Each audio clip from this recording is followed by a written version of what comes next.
নাম করেছে, দেখেছে কারা? ইহুদি, নাসারা, খ্রিস্টানরা। এরা যেন পাপে লিপ্ত হয়, নাম যেন আলাদা হয়।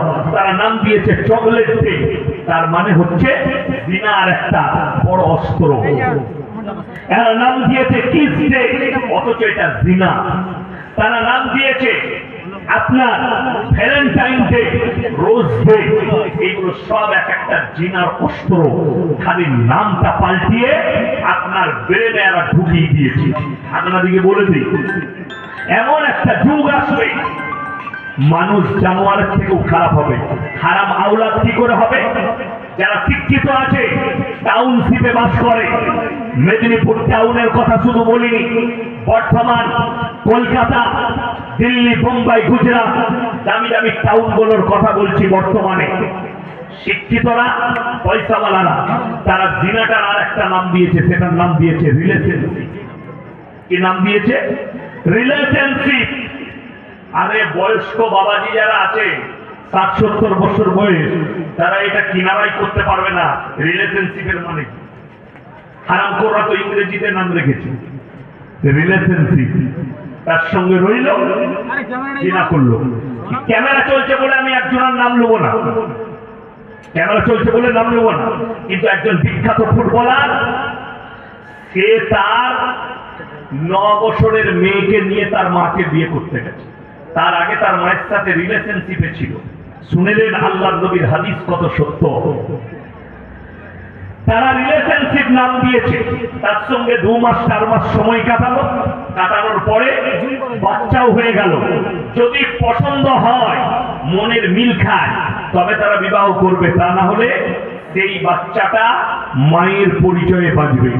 বর্তমানে গুগল যাদের কাছে আছে সার্চ করুন, London, America, Australia, Brazil, Thailand, যতগুলো বেঈমান কাফেরের দেশ আছে, তারা তাদের পার্লামেন্টে পাস করিয়েছে। এর প্রত্যেকে বর্তমানে যতগুলো যুবক বাস করতে চাইবে, কোন বাচ্চা যদি সে বাঁচতে চায়, মায়ের পরিচয়ে বাঁচবে, বাপের পরিচয় লাগবে না। রাস্তাঘাটে কুকুরের মতো জিনা করবে আর বাচ্চা পয়দা হবে, এগুলোই হবে হারাম আওলাদ। আর এরা মায়ের পরিচয় দিয়ে জানোয়ার, আর এদের মধ্যে কোনো পার্থক্যই থাকবে না। আল্লাহর কসম করে বলছি, কিয়ামতের সকাল পর্যন্ত কোরআনের, আল্লাহর বিধানের একটা জেল সবরকে পরিবর্তন করার ক্ষমতা পৃথিবীর কোনো শক্তি নেই। হে মুসলমান, তুমি পৃথিবীর সব থেকে বড় নেতা হও, সব থেকে বড় মন্ত্রী হও, আল্লাহর কসম করে বলছি, কোরআনের জেল সবরকে পরিবর্তন করার ক্ষমতা তোমার নাই। বড় কষ্ট লাগে। গত পরশু দেখলাম আসামের মুখ্যমন্ত্রী ইসলামের লকে ইউসিসি লাগু করেছে, তার সরকার ইউসিসি লাগু করেছে আর মুসলমানদেরকে দেখাতে চেয়েছে। আসামের মুখ্যমন্ত্রী হিমন্ত বিশ্ব শর্মাজি তিনি বলেছেন যে पूरे हिंदुस्तान में कानून लागू होनी चाहिए, क्योंकि मुसलमान 4-4 शादियां करते, इसके ऊपर कानून होनी चाहिए। अब मैं ये बताऊंगा, ये मेरा भाषा नहीं है। हिमंत बिश्व शर्मा जी, जरा गौर कीजिए हमारे तकरीर को, ये हमारा बात नहीं है, ये बागेश्वर धाम बाबा ने कहा एक तकरीर में। क्या श्री राम जी के 5 पिता, ये मैंने नहीं कहा, এটা আমার কথা নয়, এটা বাগেশ্বর ধাম বাবা, এক পাখান্ডি বাবা বেরিয়েছে, তার নাম দিয়েছি ছোটা দাজ্জা।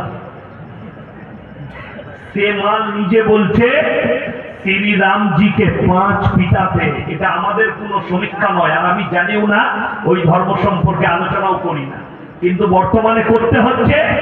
এরা বলছে মুসলমান 4টা করে বউ রাখে। ইনি তো আমার বড় ভাইয়ের মতো, জানি না আপনার কটা বউ আছে? একটাই। আমারও কিন্তু একটাই। একটাতেই ঝামেলা শেষ নয়, আর 4টা কিন্তু জায়েজ আছে, আছে না? নাই জায়েজ আছে। অনেক মহিলা, শিক্ষিত মেয়ে, তারা মনে মনে ভাবছে এই মৌলবীরা হচ্ছে সুবিধাবাদী। আল্লাহর কসম করে বলছি, এটা আমাদের আইন নয়, আল্লাহর তরফ থেকে। জোরে বলুন সুবহানাল্লাহ। এটা মৌলবীদের বানানো নয়। অনেক মহিলা মনে করে পুরুষরা 4টা বিয়ে করছে, আমরা কেন 4টা পাবো না? এর সমাধান আজকে আমি দিয়ে যাবো আপনাদেরকে। মায়েরা ভালো করে শুনবেন, যে সমস্ত স্কুল কলেজ পড়ুয়া মেয়েদের ব্রেনে এটা ঘুরছে ইসলামে 4টা বিয়ে জায়েজ আছে একটা পুরুষের জন্য, শুনেলেন? আল্লাহর কসম খেয়ে বলছি, গোটা পৃথিবীর বায়োডাটা আল্লাহ কোরআনে বলে দিয়েছে। কিয়ামতের সকাল পর্যন্ত যতগুলো পাপ আসবে পৃথিবীর মুখে, আল্লাহ নবী সাল্লাল্লাহু আলাইহি ওয়াসাল্লামের হাদিস এবং কোরআন দ্বারা তার অ্যাটাক করার জন্য, সেগুলোকে রোকার জন্য কোরআন আর হাদিস রাসূলের দাঁড়িয়ে আছে সব সময়। জোরে বলুন সুবহানাল্লাহ।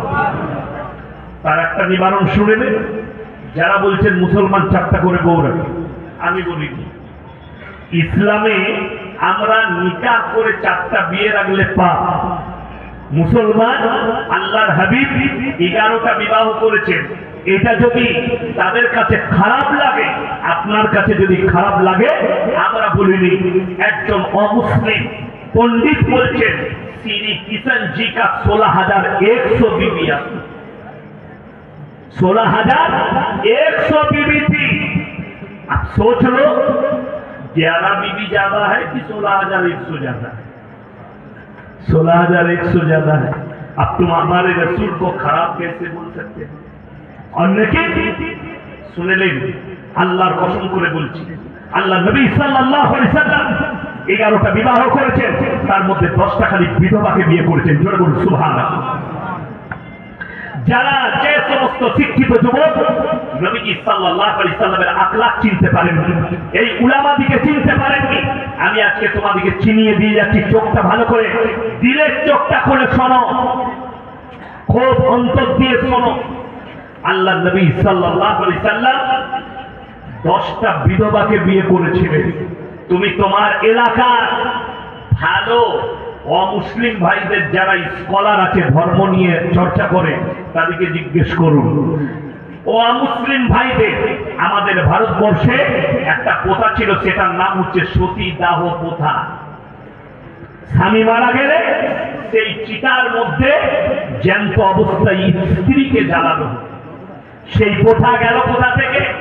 রাজা রামমোহন রায় তিনি বললেন, পৃথিবীর যিনি সব থেকে বড় পণ্ডিত, পৃথিবীর যিনি শ্রেষ্ঠ ব্যক্তি, হযরত মুহাম্মদ মুস্তাফা সকলে বলুন সাল্লাল্লাহু আলাইহি সাল্লাম, তিনার কাছে যে কোরআন এসেছে, কোরআনের সূরা নিসায় আছে, যদি কোনো বিধবাকে তোমাদের পছন্দ হয় তাদেরকে হালাল রূপে নিকাহ করো, আল্লাহ এর মধ্যেও খায়ের বরকত রেখেছে। জোরে বলুন সুবহানাল্লাহ।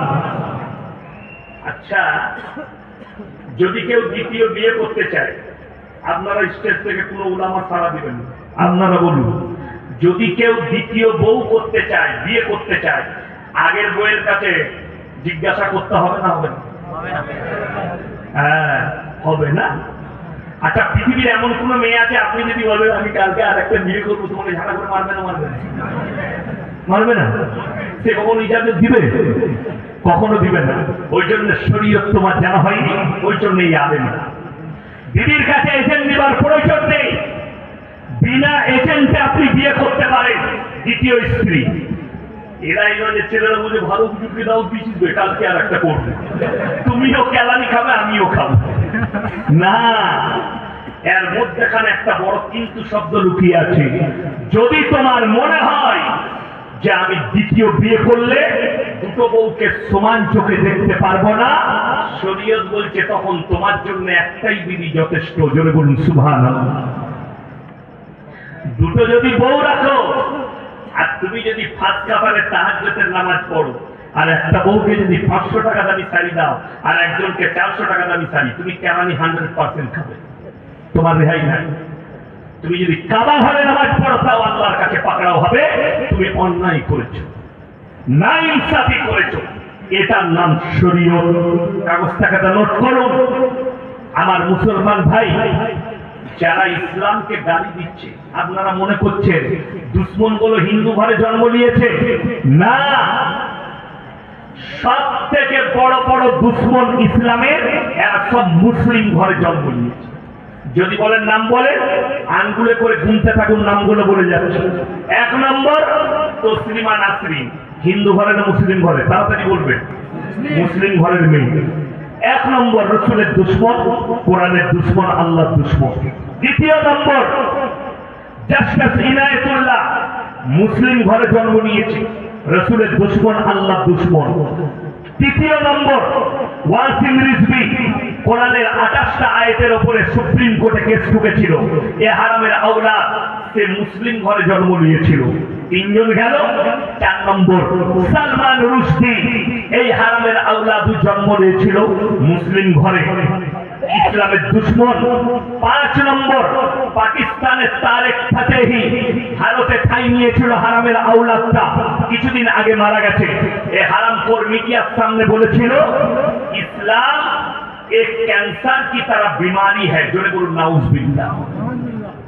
আল্লাহ কি কুদরত জানে, ওই হারামখোরের আওলাদকে আল্লাহ ক্যান্সারে আক্রান্ত করে মৃত্যু দিয়েছে, জোরে বলুন সুবহানাল্লাহ। 5টা গেল। 6 নম্বরটা শুনেলেন, নতুন এক হারামখোরের আবির্ভাব ঘটেছে, সে দেশ ছেড়ে পালিয়েছে, বাংলাদেশের আসাদ নূর বলেছেন। প্রতিনিয়ত ফেসবুক আর ইউটিউব লাইভে এসে রাসূল সাল্লাল্লাহু আলাইহি সাল্লামকে গালি দিচ্ছে, ইসলামকে গালি দিচ্ছে। এগুলো সব মুসলমান ঘরে জন্ম নিয়েছে। কারণ কি এই জায়গায় কি করে পৌঁছালো? তাদের মা বাবা তাদেরকে দ্বীনি শিক্ষা দেয়নি। আমি জানি, দোয়া করি যারা এই আলামিন মিশন গুলো তৈরি করেছে তাদের জন্য আমার মন থেকে দোয়া, যে মুসলিম ছাত্রদের, আমাদের ছেলে মেয়েদের ঈমান গুলো রক্ষা পেয়েছে। আপনার পয়সা খরচটা বড় জিনিস নয়, আপনি বেঈমান কাফেরের কাছেও আপনার সন্তানকে ইংলিশ মিডিয়ামে পড়িয়ে পয়সা খরচ করছেন। আমার বর্ধমান টাউনের খবর, আমি পাড়ার নাম বলবো না, এক ভদ্র মহিলা আমাকে ফোন করলেন, হুজুর আমি নামাজ পড়ি, তাহাজ্জুদ গুজার, আমি খুব পরেজগার, আমার যার সঙ্গে বিয়ে হয়েছে আমার স্বামী হচ্ছে স্কুলের টিচার, হাই স্কুলে পড়াশোনা করেছে রামকৃষ্ণ মিশনে। সকালবেলায় উঠে, নামাজ তো পড়েই না, সকালবেলায় উঠে গোসল করে আগে রামকৃষ্ণর মূর্তিতে পুজো করে তারপরে স্কুলে যায়। জোরে বলুন নাউজুবিল্লাহ। আপনার জানা আছে শরীয়ত। এই ছেলে, আমি বললাম এটা যখন প্রকাশ পেয়ে গেছে, এ যদি মারা যায়, এই মাস্টার যদি মরে যায়, আল্লাহর কসম করে বলে যাচ্ছি আর জানাজা পড়া যাবে না, এর লেগে দোয়া করা যাবে না, দাফন কাফন করা যাবে না। এটাই মুসলমান জানে না। আজকে বড় কষ্ট লাগে কি জানেন? আমাদের ছেলেরা, আমরা ভেবেছি এই কোরআনটা আল্লাহ পাঠিয়েছে শুধুমাত্র মানুষ মরে গেলে কোরআন খানি করে জান্নাতে পাঠাবার জন্য। আপনি ভেবেছেন এই কোরআনটা আল্লাহ পাঠিয়েছে শুধুমাত্র কবর জিয়ারত করার জন্য। এই কোরআন আল্লাহ পাঠিয়েছে রমজান মাসে কোরআন তেলাওয়াত করে মমতাদের নামে বক্সাবার জন্য। শুধু এই জন্য কোরআন আসেনি। কোরআনকে জিজ্ঞেস করুন, কোরআন তোমাকে কেন পাঠানো হয়েছে? কোরআন নিজে উত্তর দিচ্ছে, আলিফ লাম রা কিতাবুন আনজালনাহু ইলাইকা লিতুখরিজান নাস মিনাজ যুলুমাতি ইলান নূর। আমাকে পৃথিবীর বুকে পাঠানো হলো যে সমস্ত মানুষ অন্ধকার জগতে আছে তাদেরকে আলোর পথ দেখাবার জন্য। জোরে একবার বলুন সুবহানাল্লাহ। এখানে কোন কমিউনিটির নাম আল্লাহ লাইনি, কোন ধর্মের মানুষের নাম লাইনি, শুধুমাত্র বলেছেন পৃথিবীর মানুষের যারা অন্ধকার জগতে ঢুকে আছে আলোর পথটা দেখাবার জন্য আমাকে পাঠানো হয়েছে। আর আপনি ব্যবহার করছেন শুধুমাত্র কোরআন খানি করে জান্নাতে পাঠাবার জন্য। শুনলেন? আমি বলবি শওকতের বেটা কারিয়াসিন বলে যাচ্ছি, এতগুলো উলামা বসে আছে। কিয়ামতের দিনে আপনারা যারা মনে করছেন এই বক্তারা একটার পর একটা আসছে বায়ান করছে, এক শ্রেণীর আলেম কিয়ামতের দিনে কঠিন পাকড়াও হবে। যারা সমাজকে ধোঁকা দিয়েছে, প্রতারণা করেছে, প্রবঞ্চনা করেছে, এরা পাকড়াও হবে। আপনারা সমাজের লোক প্রশ্ন করে কি জানে? হুজুর কোন মৌলবীর কথা শুনবো? একটা শুনবো না, অর্থটা শুনবো। আমি বলে যাচ্ছি, কারো কথা শুনবেন না। যদি বলেন কি শুনবো? সকালবেলায় সবজি বাজার যান না মেদিনীপুরে সবজি বাজার নাই আছে? আচ্ছা, এমন কোন লোক আছে সবজি বাজারে গিয়ে কানা বেগুন কিনে? আপনি বেগুনটা ঘুরিয়ে দেখে দিবেন। কেউ যদি কানা বেগুন কিনে নিয়ে আসে, বউ কি বলবে? তুমি কানা নিজেই বলবে, বলবে না? বলবে না। বউ তোমাকে কানা বলবে। তুমি বেগুনটা 3 বার 4 বার ঘুরিয়ে দেখে দিবে যেন বেগুনটা কানা না হয়। টমাটোরটা দেখে দিচ্ছ, মালটা যেন গলা না হয়, একটু শক্ত নিতে হবে, ভালো মালটা নিতে হবে। মাছ কিনলে মাছের পেটটা টিপে দেখে দিচ্ছ, তুমি পচা মাছটা চিনতে পারলে, কানা বেগুন চিনতে পারলে, পচা টমাটোর চিনতে পারলে, আর কানা হুজুরটা চিনতে পারোনি। তোমার বিবেক তোমাকে চিনাই, সমাজকে ধোকা দিচ্ছে। শুনেলেন আজকে তো কষ্টটা কোথায় জানে? পরিষ্কার বলে যাচ্ছি, মানুষ মারা গেলে 3 বোতল মদ খেয়ে অ্যাক্সিডেন্ট হয়েছে। কোথায়? বলে চৌরঙ্গি হাই রোডে অ্যাক্সিডেন্ট হয়েছে। চৌরঙ্গি হাই রোডে অ্যাক্সিডেন্ট হয়েছে। বলে চিন্তা নাই, কি ব্যাপার? বলে বর্ধমান থেকে ইয়াসিন হুজুরকে নাইলে জয়নাল ভাইকে দাওয়াত দিয়ে দিয়েছে, হুজুর মিলাদ পড়াবে। টেবিলে দোয়া করছে, আমাকে দোয়া করার জন্য দেখেছেন, আমি দোয়া করছি। আল্লাহ 3 বোতল মদকে অ্যাক্সিডেন্ট হয়েছে, আমাকে দেশি মুরগি দিয়ে ভাত দিয়েছে, আমাদেরকে পোলাও খাইয়েছে, 10,000 টাকা দিবে। হ্যাঁ, বাপকে যা হোক করে জান্নাতে দিতে হবে। আগে আমাকে মারবে না? যদি বলেন হুজুর মাতাল জান্নাতে যাবে না, আমি তো সে কথা বলিনি। কিন্তু শুনেন, সারা জীবনটা মদের ঘাঁটিতে কাটিয়েছে, ভাটিতে সারা জীবনটা গাঁজার ভাটিতে কাটালো, সারা জীবন মুশরিক হয়ে জীবনটা কাটিয়ে দিল। জীবনে আল্লাহ আল্লাহ রসুলের নাম দেয়নি, জীবনে আল্লাহর ঘরে প্রবেশ করেনি। আর আপনি মনে করছেন মৌলবীকে দাওয়াত দিয়ে জান্নাতে পাঠিয়ে দেবো? ওটা কে পাঠাবে? গোল আলু মৌলবী আনতে হবে, সে জান্নাতে দিয়ে দিবে, টাকা দিবি। কোরআন পূরণের পরে কোন হুজুর কটা পাকড়াও হবে। আমার আল্লাহ রাব্বুল আলামিন কোরআনে বললেন, ইন্নাল্লাযীনা ইয়াকতুবুনা মা আনজালাল্লাহু মিনাল কিতাব ওয়া ইয়াশতারুনা বিহি সামানান কালীলা উলাইকা মা ইয়াকুলুনা ফি বুতুনিহিম ইল্লান নার ওয়া লা ইউকাল্লিমুহুমুল্লাহু ইয়াওমাল কিয়ামাতি ওয়া লা ইউযাক্কিহিম ওয়া লাহুম আযাবুন আলীম। হে আমার নবী, পৃথিবীর মানুষকে বলে দাও, যারা আমার কোরআনের আয়াতকে লুকিয়ে দেয় নিজেদের পেট চালাবার জন্য, ওই হুজুররা নিজেদের পেটেতে আগুন ছাড়া আর কিছু ভরে না। আমি আল্লাহ রাব্বুল আলামিন কিয়ামতের দিনে দিয়ে কঠিন আযাবে মুবতালা করে দেব, তারা পাকড়াও হবে। আপনি মনে করছেন ইয়াসিন ভাইকে দাওয়াত দিয়েছি, আচ্ছা আপনি ভেবে দেখুন, আপনার ছেলে মাতাল, আপনার ছেলে গাঁজাখোর, আপনার ছেলে মদের ভাটিতে মারা গেছে, আপনার ছেলে বেঈমান হয়ে মারা গেছে, প্রকাশ পেয়েছে আপনার ছেলে নাস্তিক। আরে আমাদের সমাজে তো ইমামকে নাস্তিকেরও জানাজা পড়াতে হয়, নাস্তিকেরও জানাজা পড়াতে হয়, হয় না? হয় না? কিন্তু শুনেলেন, যদি প্রকাশ পেয়ে যায় এই লোকটা সারা জীবন মদের ভাটিতে, এ বাবা 2টো মোবাইল লাগাতে নিষেধ করেছে, মদের ভাটিতে জীবন কাটিয়েছে, গাঁজার ভাটিতে বেঈমান আর কুফরিতে জীবন কাটিয়েছে। আপনি বলছেন হুজুর দোয়া করে পার করতে হবে। খুব সূক্ষ্মভাবে বুঝাচ্ছি, কোরআন হাদিস দিয়ে বুঝাচ্ছি আপনাকে, আপনার ব্রেন থাকলে বুঝবেন। আর যদি না মনে হয়, আপনার ভালো একটা হুজুরকে দাওয়াত দিয়ে মাতালকে আপনি জান্নাতে পাঠাবেন, কোনো অসুবিধা নেই। কিয়ামতের ময়দানে মুলাকাত হবে আপনাদের সাথে, কিয়ামতের ময়দানে দেখা হবে, কোনো অসুবিধা নেই। চলুন আপনাদেরকে বোঝাই, পৃথিবীর মধ্যে আল্লাহ রাসূল সাল্লাল্লাহু আলাইহি সাল্লামের থেকে শ্রেষ্ঠ ব্যক্তি আর কেউ ছিলেন? কথা বলবেন। কিয়ামত পর্যন্ত কেউ আসবেন? আসবেন না। চলুন, আমার নবী বিশ্ব নবীর কাছে খবর এলো, ইয়া রাসূলুল্লাহ, আপনার চাচা যেন মৃত্যুর শয্যায় শুয়ে আছে, চাচা মারা যাবেন। নবীজি গিয়ে চাচার কাছে হাত দুটো ধরে বললেন, চাচা গো, একবার খালি কলমাটা পড়ে দাও, আমি আল্লাহর কাছে কেঁদে কেঁদে তোমার জন্য ক্ষমা চাইব। নবীজির চাচা অস্বীকার করলেন, ভাইপো, আমি যদি বার্ধক্যে কলমা পড়ে নিই, লোকে বলবে মৃত্যু ভয়ে কলমা পড়েছে, অর্থাৎ আমি কলমা পড়তে পারবো না।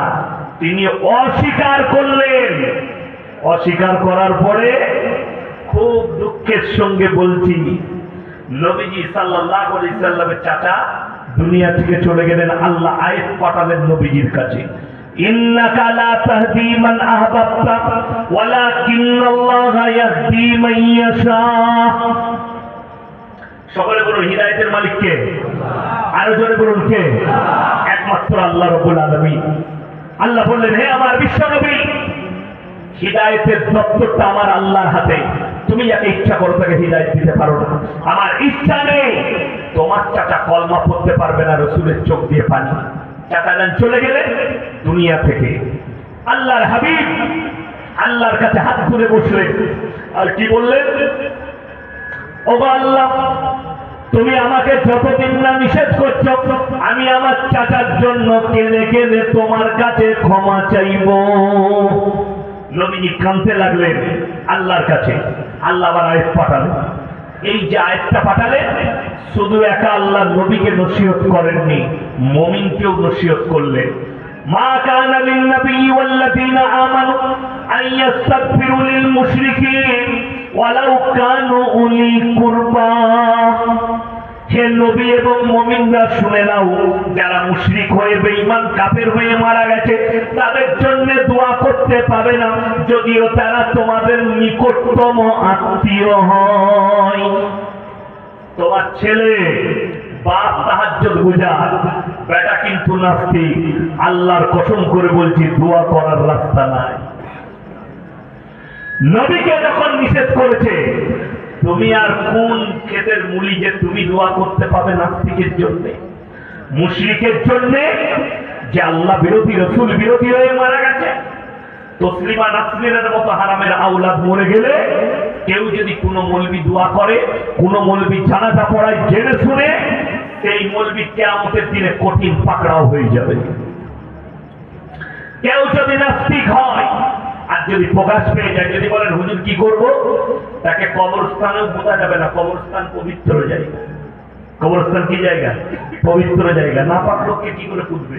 যদি বলেন কি করব, ও রূপনারায়ণে ফেলে দিয়ে আসবে, পুকুরে খা, নদীর ধারে ফেলে দাও, পুকুরে খা, কিন্তু তার জানাজাও পড়া যাবে না, কবরস্থানে তার দাফন কাফন করা যাবে না। যদি মনে হয় ইয়াসিন ভাই ভুল বলছে, যদি কোনো বাপের বেটা মৌলবি থাকে তা আমাকে অ্যাটাক করে দেখা।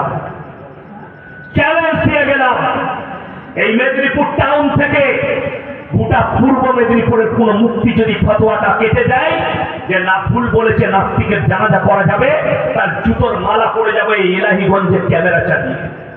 তার জানাজাও পড়া যাবে না, তার কবরস্থানে দাফন কাফনও করা যাবে না, যদি নাস্তিক প্রমাণ হয়ে যায়, প্রকাশ হয়ে যায়।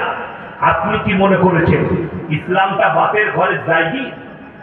আল্লাহ দিনকে সহজ করেছে, তোমরা কঠিন করে নিয়েছো। আজকে বলুন তো, আপনাদিকে বলে যায়, সবাই বলুন, মদ খাওয়া পাপ না পুণ্যর কাজ? সবাই জানে না? জানে না হারাম? এখানে একজন হাত তুলেন তো কে আছে যে আমি জিন্দেগিতে জানি না যে মদ খাওয়া হারাম? এরকম লোক পাওয়া যাবে বর্তমানে? পাওয়া যাবে না। একটা চাষি লোক স্কুলের মুখ দেখেনি, সেও জানে মদ খাওয়া হারাম। জানে না? জানে না। মদ স্পর্শ করা হারাম সে জানে, গাঁজা হারাম এটা জানে, কিন্তু গাঁজা জানেন, গাঁজা দিয়ে ব্যাপার আছে। বাংলাদেশের কিছু গাঁজাখোর মাল বেরিয়েছে, তারা বলছে সিদ্ধি গাছ। এ হুজুররা কিছুই জানে না, ওটা খেলে মনের শান্তি পাওয়া যায়, সিদ্ধি গাছ। তাই কি করতে হবে? ওটা খাওয়া যাবে। জন্য বলুন নাউজুবিল্লাহ। হারাম, মদ খাওয়া হারাম, গাঁজা খাওয়া হারাম, মুসলিম জানে। সুদ খাওয়া হারাম, মুসলমান জানে। খাই না খাই না, সুদও খাচ্ছে, গাঁজাও খাচ্ছে, মদও খাচ্ছে, সব হারাম জানে। যেমন লটারির টিকিট হালাল না হারাম? কথা বলে। আচ্ছা, লটারির টিকিটে যদি বরকত থাকতো, তাহলে আমরা মৌলবীরা সব থেকে সমাজে কম বেতন কার? কথা বলেন। ইমামদের সব থেকে কম বেতন ইমামদের। তো আমরা ছেড়ে দিতাম, প্রত্যেকদিন 5টা করে লটারি কাটতাম। তো কথা বুঝতে পারেন? কে বললে লটারিতে বরকত আছে?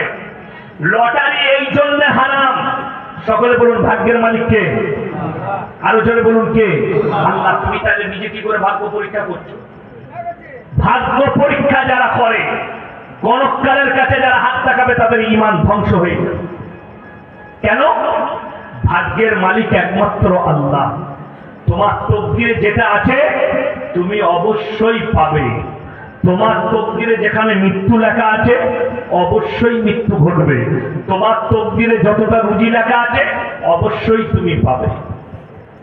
ভেবে দেখুন, ইমামের বেতন ৬,০০০, ইমামের বেতন ১০,০০০, আর আপনি ইনকাম করেন 30,000, আপনি বলছেন হুজুর আমার বরকত পাচ্ছি না, তাই না? এখন তো আমাদের বাজার ভালো, কি বুঝলেন? যারা তাবিজ রাখে বাজার ভালো। 50,000 টাকার দোকান করেছে, প্রত্যেকদিন 50,000 ইনকাম করে। সিমেন্টের ব্যবসা আছে, রডের ব্যবসা আছে, বালির ব্যবসা আছে। সে বলছে হুজুর বরকত নাই, বরকতের তাবিজ দেন। হুজুরের বেতন 6,000 আর তার প্রত্যেক দিন ইনকাম 50,000। তো কার ভাগ্যটা খারাপ? তার না হুজুরের? তাহা কেন? যদি তাবিজে তোর দোকানে বরকত হবে তো হুজুরের আগে তো বরকত হবে। কথাটা বুঝতে পারেন? হুজুর 6,000 বেতন পায়, হুজুর আগে বরকত দিবে না? আমরা কি বোকা নাকি? এই তো আমাদের ছেলেরা বুঝে না, যারা ইয়ং ছেলে আছে, কি বুঝলেন, তারা যদি একটু প্রেমে পড়ে যায় তো তারা মনে মনে করে যে ভালো হুজুর কে আছে তাবিজ লিখতে পারে, তার খোঁজ দেয়। যে বলে হুজুর কোন রকম করে কোনো লাইন হবে না, মেয়েটাকে আনা যাবে না, আমার একটা জলসায় আছে, যদি তাবিজ করে মেয়েটা আনা যেত তো তোর কাছে যাবে কেন? সে তো হুজুরের কাছে আগে যাবে, যাবে না? 4টা বিয়ে করে যায় যাচ্ছে, মেয়েটা যদি বড় লোকের বিটি হয় তো আমরা হুজুর একটা বড় লোকের বিটি আর একটা বিয়ে করলি, দুটো বিয়ে, তাহলে আর ঝামেলা নাই, ইমামতি করতে হবে না, তারই বাপের পয়সায় খাবো, বাপের একটা বিটি দেখে চালিয়ে দেবো, মাস্টারি টেনেলে পড়া বুঝে না। এরা মনে করে। আপনি দেখুন আমার কাছে স্ক্রিনশট মারা আছে, একটা বাবার, কলকাতা, বাবাটার নামটা লেখা আছে কি খান বাবা, কলকাতা। একটা তাবিজে প্রেমের ব্যর্থতা থেকে সফলতা পান। লেখা আছে কেউ যদি কারোর বউ পালিয়ে যায়, ছেলে পালিয়ে যায়, কেউ যদি পালিয়ে যায় 72 ঘন্টার মধ্যে এনে দেওয়া হয় গ্যারেন্টি সহকারে। আমি তো বলেছি মোদিজি আপনি এদিকে ভাড়া করুন, এই হারাম কররাই পারবে। বিজয় মালিয়া আর নীরব মোদী টাকা নিয়ে পালিয়েছে, এদিকে বল 72 ঘন্টার মধ্যে ফিরিয়ে নিয়ে আসে। কথা বুঝতে পারেননি? তখন ধরা পড়বে মালটা 2 নম্বরই না 1 নম্বরই। এদিকে ছাঁটা জুতো মারার লোক নাই, ধোকাবাজ, প্রতারক। আমার তো বুঝে আসে না, আপনার মেদিনীপুর টাউন কাছে, সেইখানে গিয়ে ল্যাবেতে রক্ত দেন, রক্ত দিয়েও অনেক সময় রোগ ধরা পড়ে না, পড়ে না, বলে রোগ ধরা পড়লো না, আবার একটা ল্যাবরেটরি দিয়ে পরীক্ষা করো। আর আমাদের দেশের কিছু বাবা আছে তারা জামা মেপে রোগ বলে দিচ্ছে, বিরাট বলবো তো। আর এরকম যদি কেউ বলে দিতে পারে, এগুলো বিশ্বাস করা বেশি করে জানেন আমার মায়েরা বলেন, তাই না? কোন মেয়ের সামনে যদি কেউ যদি এরকম জামা মেপে দেয়, সেই মেয়েরা প্রচার করে কি জানে জামা মেপে রোগ বলে দিয়েছে, বাস তার বাজার লাই। কি বুঝলেন? সব থেকে বড় মিডিয়া জানেন কে? মায়েরা। কি বুঝলেন? এরা কিছু না হোক বড় মিডিয়া। কেউ যদি এদিকে কায়দা লাগাতে পারে তার প্রচার এরা করবে। কি বলে? সে তো তাবিজ দিয়ে যাচ্ছে, আবার সে পাড়ার মেয়েকে বলছে তোর কি হয়েছে না তুই জানি না, অমুক হুজুরের কাছে গেলেই ভালো হয়েছে, আমি নিয়ে যাবো তোকে, একটা হাঁস নিবি আর একটা মুরগি নিবি আর 500 টাকা নিবি, তাইলে ভালো হয়ে যাবে। না, বড় কষ্ট লাগে। আমার বাবাজি, আমার ভাইয়েরা, আমি কারোর বিরোধী নয়, কিন্তু আপনাকে ধোঁকা দেওয়া হচ্ছে, প্রতারণা করা হচ্ছে, আমি হচ্ছে এটার বিরোধী। আমার মুসলমান ভাই ইমানদারির সঙ্গে বলছি, আমার আল্লাহ রাব্বুল আলামিন দেখুন, অনেকজন মায়েরা ভালো করে শুনবে, আপনাকে ধোঁকা দিচ্ছে। বাচ্চা নেবে, বাচ্চা তাবিজওয়ালারা বাচ্চা দিয়ে দিচ্ছে না তাই? তারা বলছে আমার তাবিজে ছেলে হয়ে যাবে, কেউ আবার বলছে আমার তাবিজে বেটা ছেলে হয়। খোঁজ নিয়ে দেখুন হারাম করে একটাও বেটা। হ্যাঁ, আচ্ছা আমাদের হুজুরের তাবিজে বেটা ছেলে হলে পঞ্চায়েত গুলো কাদের দখলে হতো? হুজুরদের না আপনাদের? বুঝতে পারেননি? ইসলামে 4টা বিয়ে যায় যেন নাই, 4টা করে বিয়ে করতাম, 4 10 40টা বেটা, লাঠি জোরকা, তো পঞ্চায়েত তো আমারই হবে, তোমরা পাবে কি করে? পঞ্চায়েত গুলো সব হুজুরদের হতো পশ্চিমবাংলায়। 4টা করে বিয়ে করতাম আর 4 10 40টা, প্রতি বছর একটা করে বেটা। বুদ্ধি নাই। হুজুর তোমাকে তাবিজ দিয়ে বেটা দিবে আর হুজুরের বিটি হয়েছে। কোরআন খোলো, আমি কোনো গল্প গুজব করিনি। সূরা আল ইমরান, কোন সূরা বললাম? যাদের বাড়িতে মানে কোরআন আছে ছুটে যান আর খুলে দেখে আসুন, এসে আমাকে অ্যাটাক করুন, স্টেজে আসুন, আমিও আপনাকে কোরআনের তাফসীর খুলে দেখিয়ে দেবো। ওয়াল্লাযী ইউসাউবিরুকুম ফিল আরহামি কাইফা ইয়াশা লা ইলাহা ইল্লা হুয়াল আজিজুল হাকীম। হে আমার নবী, পৃথিবীর মানুষকে বলো, মায়ের গর্ভে বাচ্চা দান করি আমি আল্লাহ আমার ইচ্ছা মতো, আমি কারো পরামর্শে কাজ করি না। জোরে বলুন সুবহানাল্লাহ। এটা কোরআন, সূরা আল ইমরান। আমি আমার ইচ্ছা মতো বাচ্চা দান করি। কানা দেবো না খোড়া দেবো, সুন্দর দেবো না কালো দেবো, রং ফর্সা দেবো না মাগুর সামলা দেবো, হাতটা টেরা দেবো না বেঁকা দেবো, অন্ধ দেবো না ভালো দেবো, সব আমি আল্লাহ আমার ইচ্ছা মতো দান করি। আমি কারোর পরামর্শে কাজ করি না। আমার মুসলমান ভাই, সবাই নিয়োগ করুন, আজ থেকে হাত তুলে বলুন তো মুমিন হব ইনশাআল্লাহ। জোরে বলুন ইনশাআল্লাহ। মুমিন হতে গেলে আমার আল্লাহ কিন্তু শর্ত রেখেছেন, শর্তগুলো সবাই মানবেন। জোরে বলুন ইনশাআল্লাহ। 5টা শর্ত আছে। 1 নম্বর, আমার আল্লাহ কোরআনে বললেন মুমিনদের আখলাক শোনো, কাদ আফলাহাল মুমিনুন। হে আমার নবী, মুমিন কারা? তাদের 1 নম্বর চরিত্র হবে, যারা মুমিন হবে, আমার মুমিন বান্দা হবে, তাদের 1 নম্বর আখলাক আল্লাযীনা হুম ফি সালাতিহিম খাশিউন। তারা যখন নামাজ পড়বে খুজুর সঙ্গে নামাজ আদায় করবে। আমাদের দেশের অনেক ছেলে নামাজ পড়ে না, ঠিক বললাম না ভুল বললাম? অনেক মানুষ নামাজ পড়ে না।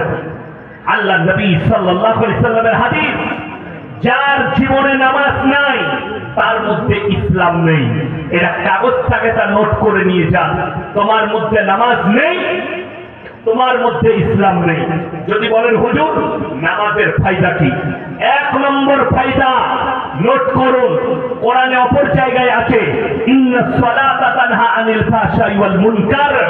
নিশ্চয় নামাজ এমন একটা হাতিয়ার, মানুষ যখন নামাজ পড়ে অশ্লীল কাজ থেকে সরিয়ে তাকে ভালো কাজের দিকে নিয়ে যায়। জোরে বলুন সুবহানাল্লাহ। এটা 1 নম্বর ফায়দা। 2য় নম্বর,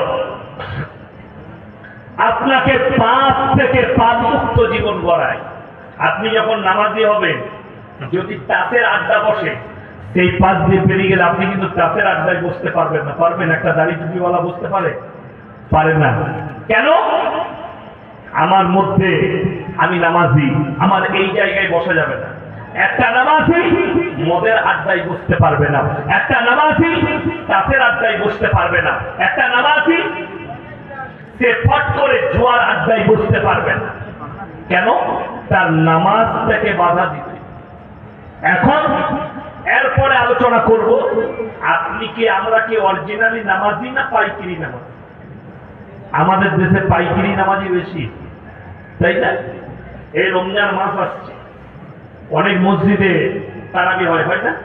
কথা বলে আমাদের দেশের লোক পাইকিরি নামাজ পড়তে বেশি ভালোবাসে।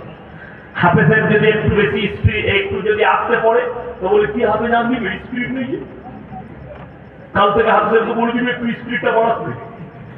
1 ঘন্টায় যেন তারা বিশেষ হয়ে যায়। 2 রাকাত নামাজ 1 ঘন্টায় শেষ। ফেরেশতারাও খুঁজে পাবে না মাল করছে কোথায়। ওই তারাবি তো হয় আমাদের দেশে। হ্যাঁ, সব থেকে দুঃখ যেটা শুনেলেন, আল্লাহ নবী সাল্লাল্লাহু আলাইহি সাল্লামের হাদিস, কেউ যদি কোরআন পাঠ করে একটা হুরুফে 10টা করে নেকি পাবে। জোরে বলুন সুবহানাল্লাহ। যে শুনবে সেও অতটাই নেকি পাবে। তো তুমি যদি তারাবিতে কোরআন শোনার, কোরআন যদি বুঝতে না পারো, বুঝতে পারছেন, এই ফেরেশতারাও খুঁজে পাবে না মাল করছে কোথায়। তো আপনারা তো দূরের কথা, আর আপনি বলছেন মারাত্মক জিনিস। এই রমজান মাস আসছে, তো যারা হাফেজ সাহেব আছেন, ইমাম সাহেব আছেন, মুয়াজ্জিন আছেন, শুনে যান, 3টে সময় গাল খায়। ইমাম হাফেজরা, ইমামরা, মুয়াজ্জিনরা 3টে সময় গাল খায়। 1 নম্বর, ইমাম সাহেব গাল খায় মাগরিবের নামাজে। কোন নামাজে বললাম? মাগরিবের নামাজে। কখন? মাগরিবের নামাজ পড়েছে, ইফতারি পড়ে দাঁড়িয়েছে, যদি একটু লম্বা সূরা করে দেয়, নামাজটা একটু দেরি হয়, 3য় রাকাতে দাঁড়িয়ে মনে মনে বলবে, শালা কত লম্বা সূরা ধরেছে, শালা বুদ্ধি নেই, সারাদিন বিড়ি খাই, কি বলে ও বিড়িখোর মার। কথা বুঝতে পারেননি? এই বিড়িখোর, সিগারেট খোর আর গুটখা খোররা গাল দেয় নামাজে দাঁড়িয়ে রমজান মাসে। 1 নম্বর গেল। সেহরির সময় মুয়াজ্জিন গাল খায়। যারা বিড়িখোর আছে তারা এখন সেহরিকে অপেক্ষা করছে কখন টাইম শেষ বলবে। যখনই মুয়াজ্জিন হাঁকবে, আর মাত্র 3 মিনিট বাকি আছে, বলবে বিড়িটা দিয়ে তাদের সারা হারামি হেঁকে দিল। দু নম্বর গান। আর তৃতীয় নম্বর হচ্ছে হাফেজ সাহেব গাল খায় তারাবিতে দেরি করবে। যারা আমার বাবাজি আছে ইমানদারির সঙ্গে বলবে, যখন হাফেজ সাহেব রুকুতে যায় সুবহান রাব্বিল আযীম সুবহান রাব্বিল আযীম সুবহান রাব্বিল আযীম সামি আল্লাহু লিমান হামিদা, অনেক মুক্তাদির তখন একবারও হয় না সুবহানাল্লাহ বলতে বলতে মানতে পড়েছে। ঠিক বললাম না ভুল বললাম? কেন? আপনি তো বলেছেন স্পিরিটে, আর কোরআনে আল্লাহ বলছেন মুমিনদের আখলাক হচ্ছে তারা ধীর স্থিরতার সঙ্গে নামাজ আদায় করবে। নবীজি বললেন ফাইন্নাহু ইয়ারা, তোমরা যখন নামাজে দাঁড়াবে মনে মনে ভাববে আমি আল্লাহকে দেখতে পাই বা না পাই, আমার আল্লাহ আমাকে অবশ্যই দেখছেন। ফাইন্নাহু ইয়ারা, তোমরা যখন নামাজে দাঁড়াবে মনে মনে এই নিয়তটা করো, তোমার মনোযোগ আল্লাহর সঙ্গে যাবে। রাসূল সাল্লাল্লাহু আলাইহি সাল্লাম বললেন তোমরা নামাজে গেলে, আমার ঘরে এলে, আল্লাহর ঘরে গেলে, তোমরা যখন নামাজে দাঁড়াবে দুনিয়ার হাজত গুলো ছেড়ে নিয়ে নামাজে দাঁড়াও। হ্যাঁ, এলাইগঞ্জ বাজারে দোকান আছে, মসজিদ আছে, নামাজ পড়বে কি বলেন, ঠিক যখন ইকামত হয় তখন ঢুকে কিছু দোকান। ঠিক বললাম না? মসজিদ তকবীর শুরু হয়েছে, আল্লাহু আকবার আল্লাহু আকবার আল্লাহু আকবার, তখন তাড়াতাড়ি নামাজ ছাড়ি গেছে, সারাম করে পেলিয়েছে আল্লাহু আকবার। আর মনে পড়ছে না দোকানে চাবি লাগাই চাবি লাগাই। হ্যাঁ, নামাজ আর দোকান একসাথে বিষয় গেল না, স্থির ভাবে দোকান লাগাও। ওই জন্যে যারা হাজী সাহেব আছে, উমরা করতে গেছে, হজ করতে গেছে, তিনারা জানেন যে মক্কা মদিনায় আজানের আধ ঘন্টা আগে উজু করে তারা প্রবেশ করে যায় যে নামাজ আমাকে আদায় করতে হবে। দোকান খোলা পড়ে থাকে, তারা আল্লাহর ঘরে চলে আসে। তবে এই কথাটা আমল করতে যান না। আপনি যদি বলেন ইয়াসিন ভাই বলে গেছে দোকান পড়ে থাক, তুই এসে নামাজ পড়বি, ঘুরে গিয়ে দেখবেন দুটি চানাচুরু নাই, কি আমার গানে। আপনি কিন্তু দোকান বন্ধ করবেন কেন? আমাদের তো আউলিয়ার দেশ না, তা না হলে তো জুম্মার দিনে মসজিদ থেকে জুতো চুরি হয় না। হ্যাঁ, নতুন যেই যে ছিঁড়া জুতো পরে আর বেরিয়ে আসছে নতুন জুতো পরে, যদি ধরা পড়ে যায় বুঝতে পারিনি তো, আর যদি ধরা না পড়ে তো মাল চলে গেল। ঠিক বললাম? তো আমাদের আউলিয়ার দেশ, এখানে সাবধান, এখানে দোকানটা বন্ধ করেই যাবে, আগে থেকে বন্ধ করবো।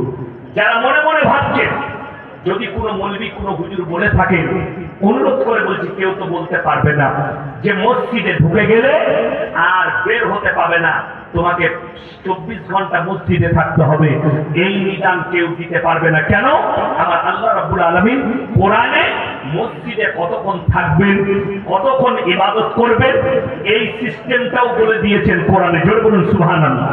আমার আল্লাহ কোরআনে বললেন ইয়া আইয়ুহাল্লাযীনা আমানু ইযা নুদিয়া লিস-সালাতি মিন ইয়াউমিল জুমআহ ফাসাউ ইলা যিকরিল্লাহি ওয়া যারুল বাই' যালিকুম খায়রুল লাকুম ইন কুনতুম তা'লামুন। হে পৃথিবীর মানুষ, ইমানদাররা শোনো, যখন তোমাদিকে নামাজের জন্য ডাক দেওয়া হয়, বেচা কিনা বন্ধ করো, ব্যবসা বাণিজ্য খেতি বাড়ি বন্ধ করো, আর আল্লাহর ঘরের দিকে ছুটে এসো, ধাবিত হও, ইবাদত হয়ে যাবে। পরে আয়াতে আল্লাহ বললেন ফাইদা কুনিয়াতিস সালাতু ফান্তাশিরু ফিল আরদি ওয়াবতাগু মিন ফাদলিল্লাহ ওয়াজকুরুল্লাহা কাসীরান লাআল্লাকুম তুফলিহুন। আবার যখন ইবাদত হয়ে যাবে, হালাল রুজির সন্ধানে তোমরা পৃথিবীতে ছড়িয়ে পড়ো। জোরে বলুন সুবহানাল্লাহ। 24 ঘন্টা থাকতে হবে। ওই জন্য পাইকিরি নামাজ পড়বেন না। বড় কষ্টের বিষয়, আমাদের দেশের লোক বেশিরভাগ পাইকিরি নামাজ পড়তে চায়। পাইকিরি নামাজ ইসলামে চলবে না। যেমন বলে দিই, হাজত কি, আপনি জুম্মার দিন, কালকে জুম্মা আছে না? জুম্মা আছে, সবাই নামাজ পড়বো। জোরে বলুন ইনশাআল্লাহ। জুম্মার দিনে আপনি নামাজে যাবেন 11টায় গোসল করে রেডি, 11:30টায়। বিবিকে বললেন, বিবি বললো দুটি ভাত খেয়ে না। না না, ও নামাজ পড়েছে, কারো সেরকম ভোগ লাগেনি, হালকা লেগেছে, ও নামাজটা পড়ে আসছে। গিয়ে নামাজে দাঁড়াইছে, ইমাম সাহেব লম্বা বায়ান করেছে, লম্বা খুতবা, সূরা লম্বা ধরেছে। দ্বিতীয় রাকাতে দাঁড়িয়ে মনে মনে ভাবছে, সারা খেয়ে নিলি ভালো, তুমি এত লম্বা সূরা ধরেছি। বাস, নামাজ আর খাবার একসাথে মিশে গেল। এইটাই নবীজি নিষেধ করেছেন। তোমাকে হালকা ভোগ লেগেছে, তুমি হালকা খেয়ে নাও, হাজতটা সেরে নাও, যাতে নামাজে দাঁড়ালে তোমার মন যেন খাবারে না চলে যায়। আসরের নামাজে মসজিদে ঢুকেছে, আপনি দেখলেন নামাজ দাঁড়াচ্ছে, হালকা পায়খানা লেগেছে, আপনি মনে মনে করলেন আগে নামাজটা পড়িনি, নাহলে জামাত ছেড়ে যাবে, দিয়ে তারপরে পায়খানা করবো, যে দাঁড়িয়ে গেছে। ইমাম সাহেব লম্বা সূরা ধরে নিয়েছে 2 রাকাত, এরপর চতুর্থ রাকাতে যখন দাঁড়াইছে তাকে জোর চাপ লেগে গেছে, খালি এরকম করছে। নামাজ একসাথে মিশে গেল। নবীজি নিষেধ করেছেন না, হাজত ছেড়ে নাও, পায়খানা আগে করে নাও, তারপরে আরামসে তুমি গিয়ে নামাজে দাঁড়ালে নিয়ত তো তুমি বাঁধবে, কিন্তু মনে মনে ভাববে আমি আল্লাহকে দেখতে পাই বা না পাই, আমার আল্লাহ আমাকে অবশ্যই দেখছে। মনোযোগ যাবে নামাজ। 1 নম্বর গেল, নামাজ কেউ ছাড়বেন না, হাত তুলে জোরে বলুন ইনশাআল্লাহ। কম্পালসারি নামাজ পড়বেন। হে আমার যুবক যুবতী সকলে নামাজ পড়বেন। এই গত 3 দিন আগে শবে বরাত গেল না গেল না? এ আমার বায়ানে আছে, আমি বায়ান করেছি যে শবে বরাত আমাদের দেশের আলাদা নামাজি বের হয় শবে বরাত, ঠিক কি না? সে মালকোটা পুরো বছর নামাজ পড়ে না, খালি শবে বরাতে রাতে পড়ে না। আচ্ছা, উচ্চ মাধ্যমিক পরীক্ষা হলো না বাবা? হয়ে গেল। একটা ছেলে কোনো পরীক্ষা দেয়নি, সে শুধু রেজাল্ট আনতে গেছে। যেদিনে রেজাল্ট বেরিয়েছে হেডমাস্টারকে গিয়ে বলে, স্যার আমার রেজাল্টটা দিন। তাকে রেজাল্ট দিবে না, ঝাড়া করে মারবে? কথা বলে না, ঝাড়া করে মারবে। তুই পরীক্ষায় দিস, তুমি রেজাল্ট কোথায় পাবি? তো আপনার যদি সারা জিন্দগি ফরজ নামাজ না থাকে, শবে বরাতের নকল নামাজ দিয়ে ঘোরার দিন করবে তুমি? কথা বুঝতে পারেনি আমার? পুরো বছর নামাজ নাই, ওখানে শবে বরাতের রাতে নামাজ পড়বে। আর অনেক গ্রামে তো দেখছি দেওয়ালির মতো বোম ফাটে না? আমাদের বর্ধমানে আছে, আমি মেদিনীপুরে খবর জানি না। দাম দুরুম ফাটাম ফুটু। আবার অনেক দাদু দাদি পুতা পুতিনকে পয়সা দেয়, বোমটা ফাটাবে, তোর দাদু ঘুমিয়ে গেলে কেটে যাবে কোমরে। কষ্ট লাগে। তুমি পার্থক্যটা করো। আমাদের দেশের অমুসলিম ভাইরা দেওয়ালিতে বোম ফাটাইয়া তুমি শবে বরাতে ফাটাচ্ছ। আমি আল্লাহর কসম খেয়ে বলে যাচ্ছি, যদি কোনো মৌলবি হাদিস কোরআন থেকে বোম ফাটানো প্রমাণ করাতে পারে, আমি এলাহিগঞ্জের জুতোর মালা পড়ে যাবো ইনশাআল্লাহ, যে শবে বরাতে বোম ফাটাতে হবে। কষ্টের বিষয়। তুমি নামাজ, কেউ যদি নামাজ পড়ে নেকি আছে না নাই? কেউ যদি না পড়ে গুনাহ আছে? কথা বলেন, গুনাহ নাই। কেউ যদি শবে বরাতে নামাজ না পড়ে কোন রকমের গুনাহ নেই, যেহেতু এটা নফল নামাজ। কেউ যদি শবে বরাতে রোজা রাখে নেকি আছে, কেউ যদি রাখতে না পারে কোন রকমের কোনো পাপ নাই। কিন্তু শুনেলেন, সামনে রমজানুল মুবারকের মাস আসছে, বিনা কারণে যদি কেউ একটা রোজা ছাড়ে, সারা জিন্দগি রোজা রাখলে একটা রোজার বছর নিতে পারবে না। আমাদের দেশের কিছু লোকের রোগ আছে, ঠিক রোজা 1 সপ্তাহ আগে খুব লাগছে ভাই, ডাক্তারে নিষেধ করেছে। আমার একজন ভাই হয় 2 বছর আগে মাদ্রাসায় ঠিক 3-4 দিন এসে বলছে, আমার তো পেটে পাথর হয়েছে, ডাক্তারে বলেছে রোজা রাখতে পাবে না। আমরা রাখিস না, দেখো যে কি লাইন আছে, আমরা লাইন মারাত্মক আছে। কোরআনে আছে ফিদিয়াতুন তুআমু মিসকিন, তোমরা অসুস্থতার কারণে রোজা রাখতে না পারলে তুমি ফিদিয়া দিয়ে দিবে এতিম আর মিসকিনকে। মিসকিনকে ফিদিয়া দিবে। বলে ফিদিয়া কি? আমরা তুই যে টাকাটা খরচ করতিস ওই রোজা রাখার টাকাটা তাকে দিতে হবে। আমরা মাদ্রাসায় 5-7টা ছেলে আছে, তো এক কাজ কর, তোর খরচটা দিয়ে দিবি। বলে কত করে? আমি তুই কি খাস, আমি কি করে জানবো তোর কত খরচ হবে? সে বললে আমি যা খাই মোটামুটি 150-200 হবে। আমি 150 টাকাই ধর। তা মাসে 4,500 টাকা হচ্ছে 30টা রোজায়, তো তুমি 4,500 দিয়ে দিবে। সে বললে ঠিক আছে ভাই, বলে পালিয়ে গেল। প্রথম রমজানই দেখছি সেদিকে নামাজ পড়তে চলে এসেছি। আমি কি ব্যাপার, তুমি যে বলে রোজা রাখতে পার? না যা আমাদের রেখে ওই টাকা বলেছি। কি বুঝলে? টাকার নাম বাবা যে দেখছে তোরা অন্যজন খাই কেন, আমি খাই। এই হচ্ছে মুসলমানের রোগ বাবা। আমার মুসলমান ভাই ওজোর দিবেন না, কেউ বাহানা করবেন না। রোজা সবাই রাখবেন তো রমজানের 30টা, জোরে বলুন ইনশাআল্লাহ। রমজানের রোজা কেউ ছাড়বেন না বাবা। দেখুন, রমজান মাস হচ্ছে বরকতপূর্ণ মাস, মাগফিরাতের মাস। আপনি রমজান মাসে রোজা রাখবেন। আচ্ছা বলুন, রমজানে আমাদের খানচাই দস্তরখানে যে খাবার আসে ইফতারি আছে, অন্যান্য মাসে আছে আছে না? জোরে বলুন না সুবহানাল্লাহ।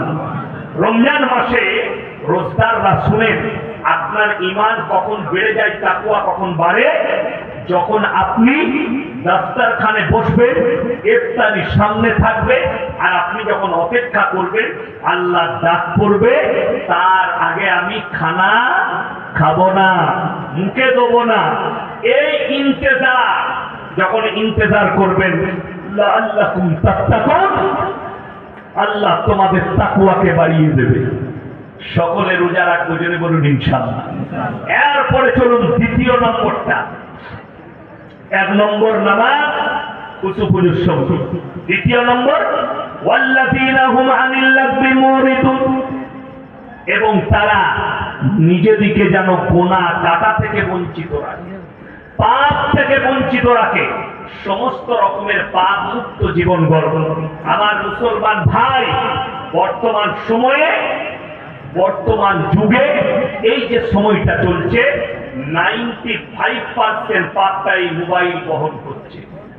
সমাজে পরকিয়া থেকে শুরু করে, জিনা থেকে শুরু করে, চোখের জিনা, হাতের জিনা, মুখের জিনা, আপনার জবানের জিনা, সব এটা বহন করছে।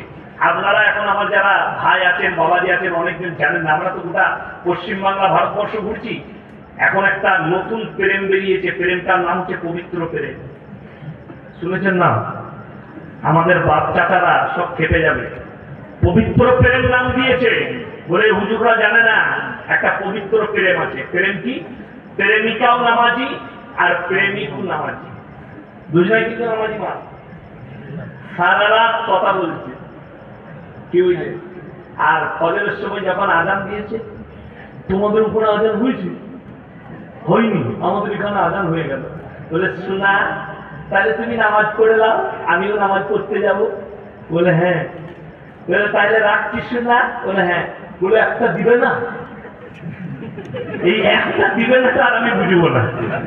যারা পূজা তারা বুঝে গেছে, হাসছে আমার কথা, কথা বুঝতে পারছি।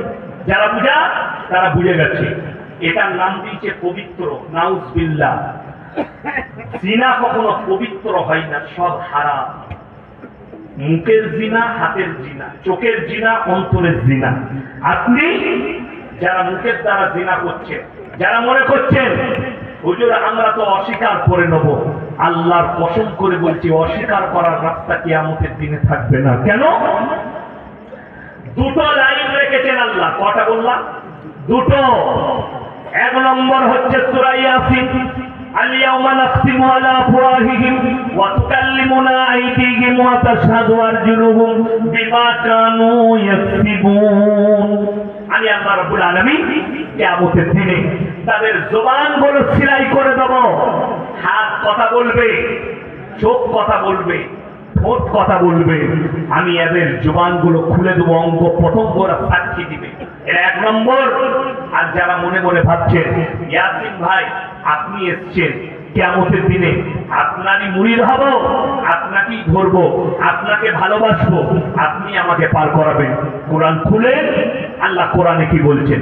আমার আল্লাহ রাব্বুল আলামিন কোরআনে বললেন, ইকরা কিতাবাক কাফা বিনাফসিকা আল-ইয়াওমা আলাইকা হাসিবা, মান ইহতাদা ফাইন্নামা ইয়াহতাদি লিনাফসিহি ওয়া মান দাল্লা ফাইন্নামা ইয়াদিল্লু আলাইহা ওয়া লা তাজিরু ওয়াজিরাতুন বিজরা উখরা ওয়া মা কুননা মুআযযিবিনা হাত্তা নাবআসা রাসূলা।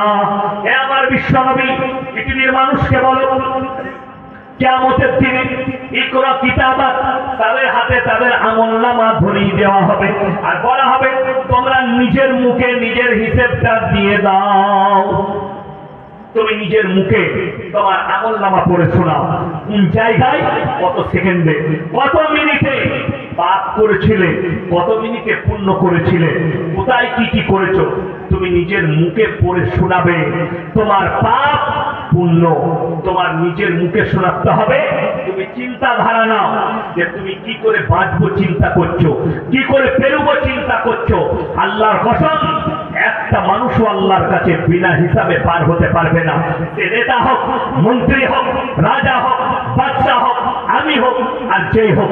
কোরআনের সূরায়ে আরাফের প্রথম পৃষ্ঠায় আছে, আলানাস আলাল্লাযীনা উরসিলা ইলাইহিম ওয়া লানাস আলাল্লাল মুরসালিন। হে আমার নবী, পৃথিবীর মানুষকে বলো, আমি কিয়ামতের দিনে নবী, পয়গম্বর, রাসূল দিকেও জিজ্ঞাসাবাদ করব, আর তাদের উম্মতিকেও জিজ্ঞাসাবাদ করব। আমার কাছ থেকে এতটুকু রেহাই কেউ পাবে না। আপনি সেদিনে জিজ্ঞাসাবাদ হবেন আল্লাহর কাছে। আপনি পেরুবেন কি করে? এই চিন্তাধারা নিয়ে পাপ মুক্ত জীবন গর্ব জনে বলুন ইনশাআল্লাহ। বর্তমান সময়ে যে পাপটা ভাইরাসের মতো ছড়িয়েছে, কোথায়? আমাদের সমাজের বুকে। সেই পাপটা মারাত্মক পাপ। এ আমার যুবক যুবতীরা শোনো, সেই পাপটার নাম হচ্ছে পর্ণ ভিডিও লিপ্ত হওয়া, হস্তমৈথুনে লিপ্ত হওয়া। এটা যুবকদের আর যুবতীদের মধ্যে এই মোবাইলের দ্বারা। শুনেলেন? হে আমার যুবক যুবতীরা, যারা মোবাইলের দ্বারা অতিরিক্ত পর্ণ ভিডিও দেখেন, গত 6 মাস আগে দক্ষিণ 24 পরগনায় একটা ঘটনা ঘটেছিল। একটা 22 বছরের যুবক 80 বছরের বৃদ্ধা মহিলাকে ধর্ষণ করেছে। জোরে বলুন নাউজুবিল্লাহ। ছেলেটা অ্যারেস্ট হয়েছে। তাকে সর্বপ্রথম প্রশাসন ডাক্তারের কাছে নিয়ে গেছে, ব্রেনের ডাক্তারের কাছে। ছেলেটার কোনো রোগ আছে নাকি দেখার পরে ব্রেনের ডাক্তার বলেছে আর ব্রেন হ্যাং হচ্ছে। ব্রেনের মধ্যে এমন একটা জিনিস আছে, সেই জিনিসের দ্বারা এই পাপটা করেছে। সেই ছেলেটার জবানবন্দি নেওয়া হয়েছে। তুমি কি করে করলে? বলে, আমি সারা রাত্রি প্রত্যেক দিন পর্ণ দেখি। আমি যখন ওই জায়গায় মাচার উপরে বসে পর্ণ দেখছিলাম, ওই ভদ্র মহিলা প্রস্রাব করতে এসেছে, আমি আর থাকতে না পেরে তাকে ধর্ষণ করেছি। আমেরিকা, লন্ডন, ব্রিটেন, জাপান, জার্মানের ডাক্তাররা বলছেন, বিশেষজ্ঞরা, যারা অতিরিক্ত পর্ণ ভিডিও দেখবে তাদের ব্রেনে হ্যাং হতে লাগবে, এবং যে রোগটা দাঁড়াবে সে তার চোখের দ্বারা জটা মহিলাকে দেখবে, জিনার চোখেই দেখবে। তার মাকে দেখুক, তার বোনকে দেখুক, তার বিটিকে দেখুক, তার দাদিকে দেখুক, আর নানিকে দেখুক, আর তার প্রতিবেশীকে দেখুক। যে মহিলা তাকে দেখবে, ধর্ষণের চোখে দেখবে, সে বালাৎকারের চোখে দেখবে। এই রোগটা দাঁড়াবে। ওই জন্যে শুনেলেন, আমার এই বয়ান 6 মাস আগে বেরোনোর পরে কলকাতার এক হারামের আওলাদ শিক্ষিত লোক মুসলিমদের আমাকে ফোন করে গালি দিয়েছিল। আমার কাছে তার নম্বর নেই, নাইলে সেই হারামের আওলাদকে বলতাম, শোন, আমার কথা আজকে সত্যই প্রমাণিত হয়েছে। 1 মাস আগে উত্তরপ্রদেশের একটা দুর্ঘটনা ঘটেছে। ঘটনাটা শুনলেন? বাবা 1 বছর আগে মারা গেছে। মা আর এক ছেলে এক মেয়ে থাকে বাড়িতে। মা গেছে যে কোনো কাজে আসতে বাড়িতে। তার ছেলে মেয়েকে বলেছে, ছেলেটা বড়, মেয়েটা ছোট, যে রান্না করে দিয়েছি, রাত্রে খেয়ে শুয়ে পড়বে, আমি সকালে আসছি। মেয়ে মেয়ের কামরায় শুয়েছি, বেটা বেটার কামরায় শুয়েছি। ছেলেটা কিন্তু পর্ণ ভিডিওর মধ্যে ডুবেছিল। পর্ণ ভিডিও দেখতে লেগেছে, এতটাই ডুবে গেছে, এমন নেশায় পড়েছে, সে উঠে এসে নিজের বোনটাকে ধর্ষণ করেছে। শুধু তাই নয়, ধর্ষণ করার পরও ক্ষান্ত হয়নি। সে যখন দেখেছে যে এই ধর্ষণটা প্রকাশ পেয়ে যাবে, বালিশ চাপা দিয়ে বোনটাকে মার্ডার পর্যন্ত করে দিয়েছে। এরা কোনো বানানো গল্প নয়। মোবাইল খুললে, ফেসবুক খুললে পেয়ে যাবেন, খবরের চ্যানেল খুললে পেয়ে যাবেন। এ বাস্তব সত্য ঘটনা। এই লোকগুলো আপনার মধ্যেও চলে আসবে। আমার মুসলমান যুবক যুবতী, নিজেকে পাপ থেকে পাপ মুক্ত জীবন করো। যাদের মনে হচ্ছে যে হুজুর পাপ মুক্ত জীবন কি করে করব, হে আমার যুবক যুবতীরা, হে আমার ভাইরা, এই মোবাইলটাকে রাতের বেলায় হারাম করে দেন। অনুরোধ করে বলছি, মোবাইল সুইচ অফ করো, হয় আলমারিতে ভরে দাও, না হলে মায়ের বাবার কাছে জমা দিয়ে দাও, আমি সকালবেলায় নেব। তা না হলে পাপ বাঁচাতে পারবেন না। বেঈমান কাফেররা, তাদের বড় মিশন ছিল যে গোটা পৃথিবীর মানুষের কাছে জিনাটাকে হাতের মুঠোর মধ্যে করে দেবো। এই মোবাইলটা ধরা মানে একটা জিনার অস্ত্র ধরে নিয়ে। আপনারা জানেন না? আপনার কি মনে হচ্ছে আমি ধরছি? হ্যাঁ, আমাদের মতো মৌলবি যারা ইউজ করছে, আমরা জিনার অস্ত্রটা হাতে রেখেছি, খালি ইউজ করতে বাকি। ইউজ করলেই করা যাবে। করা যাবে না? যাবে না? করা যাবে। মিস ইউজও হবে আর রাইট ইউজও হবে। আপনি যেরকম করতে পারেন, কিন্তু সমাজের বুকে মিস ইউজটাই বেশি হচ্ছে, ঠিক কিনা? 98% মিস ইউজ হচ্ছে। ওই জন্য অনুরোধ করছি আপনাদেরকে যে আপনারা সবাই নিয়োগ করলেন পাপমুক্ত জীবন গর্ব জোরে বলুন ইনশাআল্লাহ। চলুন এরপরে তৃতীয় নম্বর, ওয়াল্লাযীনা হুম লিয-যাকাতি ফাইলুন, এবং তারা যেন যথাযথভাবে যাকাত প্রদান করে। আমাদের সমাজের লোক যাকাত দেওয়াকে মনে করে জুলুম করা। মনে করে না করে যে আমার জুলুম হচ্ছে? না, জুলুম নয়। যারা যাকাত দেন না, যাকাত খরচ আছে, তারা শুনে যান। এক বালতি দুধে যদি 3-4টো মুঠ পড়ে যায়, ওই দুধটা খাবেন? ফেলে দেবেন। আমার মুসলমান ভাই, আপনি এটা বুঝে গেলেন দুধটা খাওয়া যাবে না। তো তুমি যদি তোমার যাকাত ফরজ হয়, যাকাত না দাও, তোমার ওই হালাল টাকার সঙ্গে এতিম মিসকিনের টাকা ঢুকিয়েছো, মানে তুমি হারাম খাচ্ছ। যদি নিজেকে মুমিন বলো তাহলে, যদি বলো আমি ইসলাম মানি না, তাহলে তোমার জন্য সুয়োর কুকুর সব জায়গা আছে। আর যদি বলো মানি, তোমাকে যাকাত কম্পালসারি, যার যাকাত খরচ হয়েছে যাকাত দিতে হবে। আমাদের সমাজের লোক বুঝে না। 3টে জায়গায় 3জন হাত পাতলে তাদের হাতকে জীবনে ফেরাবেন না, জোরে বলুন ইনশাআল্লাহ। 3টে লোক যদি তোমাদের কাছে হাত পাবে, কোরআনে আছে। 1 নম্বর, ওয়া আতিদাল কুরবা, তোমাদের কাছের গরীব। কাছের গরীব কানে কানে বললো আপনাকে, ভাইজান আমার বাড়িতে চাল ডাল কিছুই নেই, 200 টাকা দে না, বাড়িতে চাল ডাল কিনে খাবো। আপনি লুকিয়ে হাতের মুঠোই ধরে দেন, তার খোঁজ রাখুন। তো দরকার পড়লে আলু নিয়ে যাবে আমার কাছে। আমি বলছি আল্লাহ ওয়াদা করেছেন, আল্লাহ আপনার মানে বরকত দেবে, জোরে বলুন সুবহানাল্লাহ। 2 নম্বর, ওয়াল ইয়াতামা ওয়াল মাসাকিন, এতিম আর মিসকিন যদি তোমার কাছে হাত পাতে।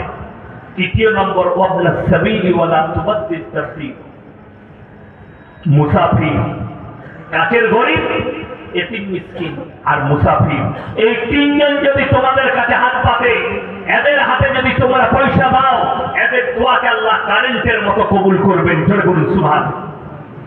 আমাদের দেশের লোক দেখবেন একটা গুণ খারাপ আছে, কোন যদি মানুষ টাকা চাইতে আসে, অনেক লোক কথা শোনায় না, তোমার শরীর আছে কেটে খেতে পারো না, তুমি ভিক্ষা চাইছো। নবীজি সাল্লাল্লাহু আলাইহি সাল্লাম বললেন, তোমার শক্তি থাকতে ভিক্ষা বৃদ্ধি করো না। নবীজি আবার বললেন, কেউ যদি হাত পাতে তাকে তোমরা অপমান করে ঘুরিও না।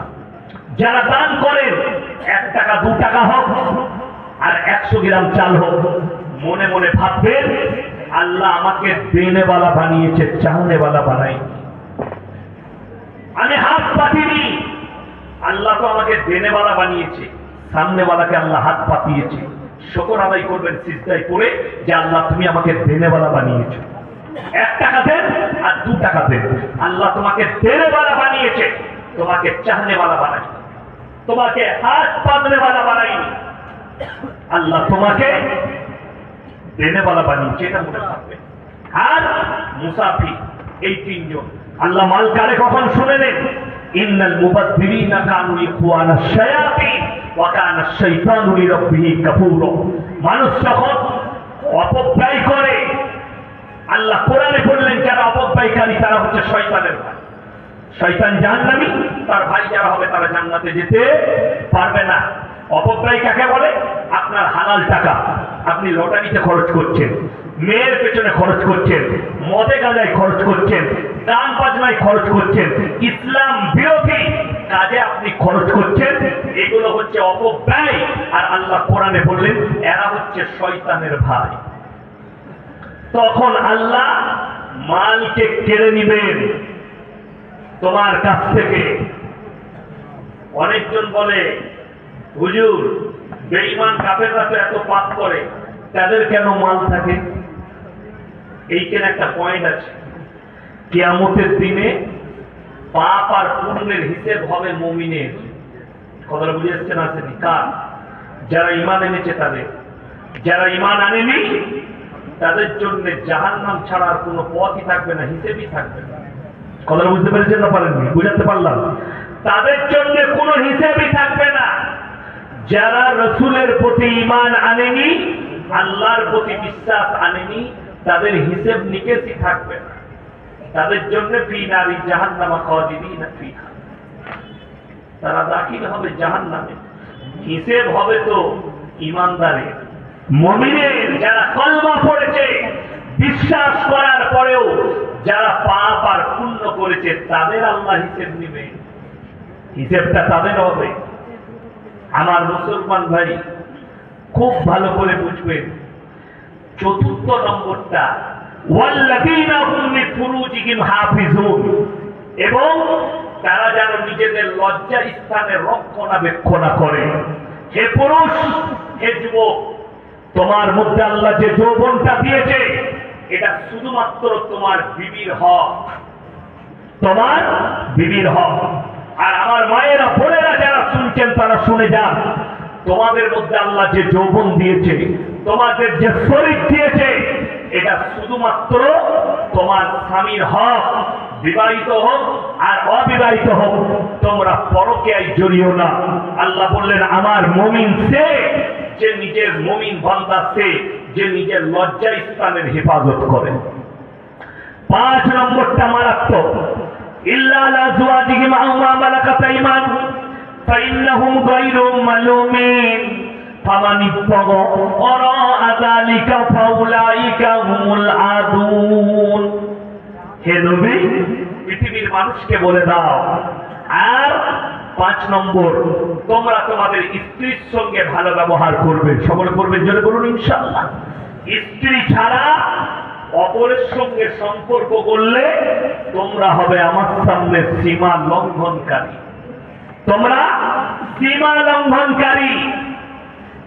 কেউ এই সীমা লঙ্ঘন করবেন না। আমাদের যুবকদের একটা দোষ আছে, পুরুষদের। কি? ঘরে একটা বউ, মেদিনীপুর টাউনে আর একটা, ওটা হ্যালো কামিয়ার আইলাম।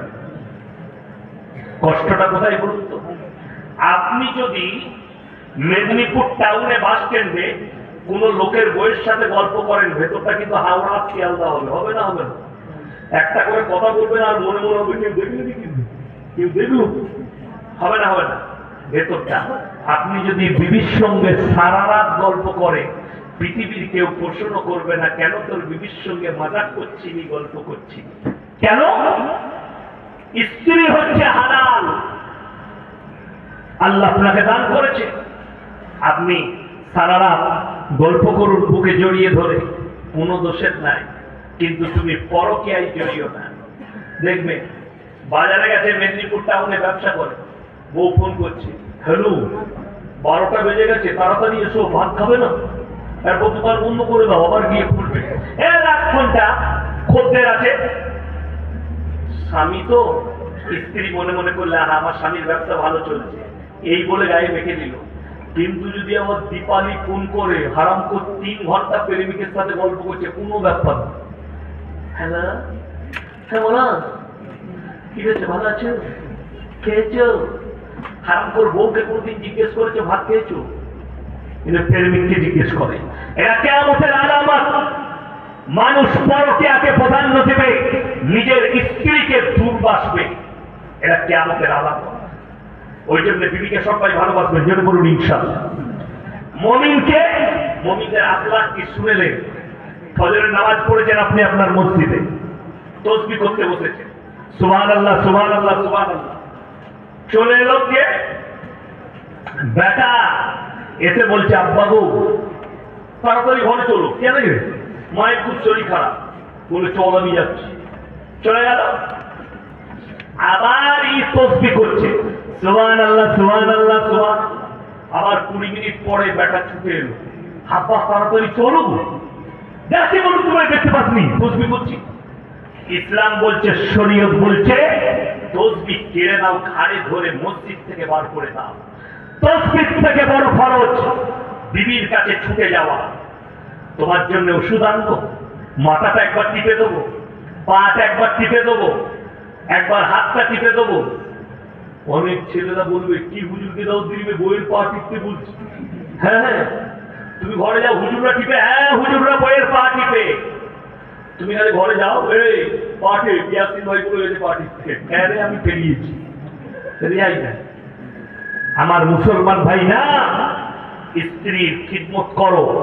তুমি এসছো কলকাতা থেকে, রাত 12টায় ঢুকেছো, রাত 10টায় ঢুকেছো, স্ত্রীকে বললে পায়ে যন্ত্রণা করছে, পা টিপে দিল, পায়ে তেল দিয়ে দিল, কোমরটা টিপে দিল, পিঠটা টিপে দিল, একবার এখানটা দাও, রাত 10টায় হারাম করে বলছে চা করে নিয়ে এসো, তাই করে এনে দিচ্ছে। বিবি তো স্বামীকে ভালোবাসে, কিন্তু সন্ধ্যাবেলায় মেদিনীপুর থেকে ঘুরে এসে দেখছে বিবি যেন কি করছে, শুয়ে আছে মগরিবের। তুমি ঘুমাচ্ছ কেন? পায়ে খুব লাগছে, একবার টিপে দেবে। দুবার পায়ে করে দিয়ে বলছে তোর রোজ পায়ে যন্ত্রণা। এরা কিন্তু পুরুষদের আখলা, মায়েদের আহা। তোমরা স্ত্রীকে সবাই ভালোবাসা দিবে, জোরে বলুন ইনশাআল্লাহ। মায়েরা মনে মনে ভাবছে ভাইদের দারুণ হচ্ছে, তারাও তোমাদেরও বাকি আছে, তোমাদেরকেও দোষটা দিয়ে যাবো, আমি ফেরা তো আমি উদ্ধার করে দিয়ে যাবো। হ্যাঁ, বিবি দাস্তারখান দিয়েছে জোহরের সময়, খানা খেতে বসেছে, শুনেলেন মুমিনের আখলাক। আপনি দস্তরখানে খানা খাচ্ছেন, আর দেখা গেল তরকারি একটু খারাপ হয়েছে। বিবি যদি জিজ্ঞেস করে হ্যাঁ গো তরকারি কেমন হয়েছে, আপনাকে বলতে হবে মারাত্মক হয়েছে, দারুণ দারুণ লাগছে। স্ত্রী যখন খেয়ে দেখবে তরকারি একটু খারাপ হয়েছে, মনে মনে ভাববে আমার স্বামী ইমানদার স্বামী, আমার স্বামী ইমানদার। তারপরের দিন চেষ্টা করবে আমি আরো ভালো রান্না করব, করবে না করবে না? তারপরের দিন তাদের চেষ্টা থাকবে আমি আরো ভালো রান্না করব। কিন্তু মুশকিলের ব্যাপার কি জানে, দুঃখ কোথায়? অনেক যুবক আছে, অনেক মানুষ আছে, তরকারি খারাপ হলে রান্না করছিস তুই খা, ছুড়ে দিল। ঠিক বললাম না ভুল বললাম? আমি এখানে বসে বলে যাচ্ছি সে কখনো মুমিন হতে পারবে না, তাহাজ্জুদ গুজার হলেও সে নেমো খারাপ। সে যদি তাহাজ্জুদ পড়ে তারপরও সেই লোকটা নেমো খারাপ, যেহেতু আল্লাহ দিয়া রুজিকে ছুঁড়েছে, আল্লাহ তার রুজি কেড়ে নেবে না। তুমি স্ত্রীর সঙ্গে ভালো ব্যবহার করো, খারাপ হলেও 30 দিনের একদিন খারাপ হয়েছে, তুমি বলো না ভালো লাগছে, তবে তুমি মুমিন। চলুন এরপরে মায়েরা তোমরা শুনে নাও, তোমাদের দোষটা শুনে নাও। তোমাদের জন্য জান্নাতের 8টা দরজা খোলা থাকবে। কখন শোনো? যখন তোমরা নামাজি মুসল্লি দিনদার হবে, পরেজগার মুত্তাকি হবে, এবং তোমরা পর্দা পুশিদারের মধ্যে আসবে, আর বেশি বেশি করে স্বামীর খিদমত করবে। এলাইগঞ্জের জলসা খুব ভালো জলসা, আমি অনেক দিন আগে করে গেছি, আবার অনেক দিন পরে আজকে এলাম। কেন মনে আছে জানি? আমি অনেকদিন আগে, আমি আজাদুর রহমান সাহেব, রিয়াসতুল্লাহ সাহেব, তখন আমার দাড়িগুলো ভালো করে, এখন এখন তো একটু একটু বেরিয়েছে, তখন এটাও ছিল না। হ্যাঁ, তখন করে গেছে। তো আপনারা জলসা করছেন আলহামদুলিল্লাহ, এত বড় মানুষ এসে বসেছে, কিন্তু আগামীতে কমিটিকে বলবো ইসলামী শরীয়তে মেলা হারাম। ইসলামী শরীয়তে কি বললাম? মেলা হারাম। কেন হারাম? যে জায়গায় নারী আর পুরুষ পর পুরুষ আর পর নারী একসাথে হবে, 3য় নম্বর যে লোকটার হাজিরি হবে সে হচ্ছে শয়তান। কোরআনে আছে ইন্না শাইতান লিল ইনসানি আদুউম মুবিন। শয়তান হচ্ছে মানুষের প্রকাশ্য দুশমন। যদি আপনাকে উদাহরণ দিয়ে বুঝাই, 5টা ছেলে ঘুরছে মেলায়, 10টা ছেলে ঘুরছে, 10টা মহিলা ঘুরছে মেয়ে। শয়তান বেটা ছেলেগুলোকে বললে ভিড় আছে, বেঁধে চালিয়ে যাবে, মেরে দিয়ে চলিয়ে যাবে। আর এই কুনো মারাতে কেউ যদি হেসে দিল, কই হাসা তো ও ফাঁসা, বাস জিনা চালু। তো ভেবে দেখবেন এই জলসা, দ্বীনি মজলিস, এটার দ্বারা নেকি পাওয়া যাবে। দরুদ পড়া হয়, আল্লাহর কোরআনের আলোচনা হয়, এতে নেকি পাওয়া যাবে না? যাবে না বাবা? যদি নেকি পাওয়া যায়, আর একদিকে যদি জিনার আড্ডাখানা বসিয়ে দেন, তাহলে নেকি আর পুণ্য সমান সমান হয়ে গেল, তো কিছুই রইল না, আমার ফাঁকা। কিয়ামতের দিনে আপনি বলবেন আল্লাহ আমি পূর্ণ জন্য করেছি, কিন্তু দেখতে পাবেন সবই ফাঁকা। তখন আপনি কি করবেন? চলুন, আপনাদেরকে অনুরোধ করছি, আগে চলুন। মায়ের দিকে বলছি, সব থেকে প্রথমে পর্দার বিষটা আগে মেনে দিন। তিনি পর্দাটাই বেশি ঝামেলা। হ্যাঁ, ওইটাই মেনে দিন। আমি তো কিছুদিন থেকে মনে মনে করছিলাম, আল্লাহ গো, আমাদের সমাজের উন্নতি হয়েছে, সব মেয়েরাই মোটামুটি সব পায়, ঠিক না? তারপরে দেখছি হিন্দুদের মেয়েরাও মুখে কাপড় বাঁধছে। আমি বললাম আল্লাহ, এর ভেতরেও 2 নম্বরই। কি 2 নম্বরই? হ্যালো, তুই কোথায় আছিস? বললে ইলাহিগঞ্জে। তুই কোথায়? বললে আমি চৌরঙ্গিতে দাঁড়িয়ে আছি। বলে খেপি দাঁড়া, ভালো করে উন্নাটা বাঁধ। ই অ্যাপাচি গাড়ি নিয়ে এসে চৌ করে বের করে বস, ও করে পারবে লোকগুলো কেটে নিয়ে করবে বলে বুঝতে পারিনি উন্না বাঁধা ছিল। হ্যাঁ, এর নাম হচ্ছে প্রেমের পর্দা। আর কোরআন বলছে ওয়াদরিব খুমুরিহিন্না আলা জুনুবিহি, হে নারী তুমি পর্দা নির্ধারিত করো, তোমরা কোনদিন ধর্ষিতা লাঞ্ছিত হবে না। এরপর পর্দা বুঝাবো। এই যে স্টেজে বসে আছি আমরা, আমাদের ব্যাক পিট কেউ দেখতে পাচ্ছেন? কিছু কথা বলে না। না, এইটাকে এত গরম, তাও ভেতরে গেঞ্জি পরে আছি, এটা অল টাইম ইম্পর্টেন্ট। শীত কি গ্রীষ্ম, আপনারা যারা বসে আছেন, আমিও কিন্তু আপনাদের শরীর কারো দেখতে পাই, কিন্তু দুঃখ কি জানেন? আপনি ফজরের নামাজ পড়েছেন, নিজেকে মুমিন বলছেন, গাড়িতে বাইকে করে বউকে নিয়ে মেদিনীপুর টাউনে কাজ আছে যাবেন, পেছনে বউ বসে আছে, আপনার শরীরটা গোটাই ঢাকা, হাত পর্যন্ত জামা, শরীর ঢাকা, পা পর্যন্ত প্যান্ট, কিন্তু পেছনে বউ বসে আছে, বউয়ের পেটু বেরিয়ে আছে, পিঠু বেরিয়ে আছে। ঠিক বললাম না ভুল বললাম? তুমি নিজেকে মুমিন কি করে বলো? আচ্ছা আপনারা বলুন, প্রত্যেকটা নারীর জন্য পর্দা করা ফরজ না ফরজ নয়? কথা বলে ফরজ।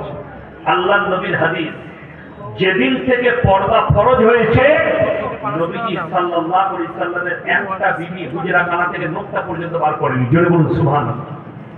পর্দা ফরজ করলেন, এটা তো হলো না, আর একটা ডোজ দিয়ে যায়, মারাত্মক ডোজ। এটা আমি আর ইনি ধরলেন অন্তরের বন্ধু। কিসের বন্ধু বললাম?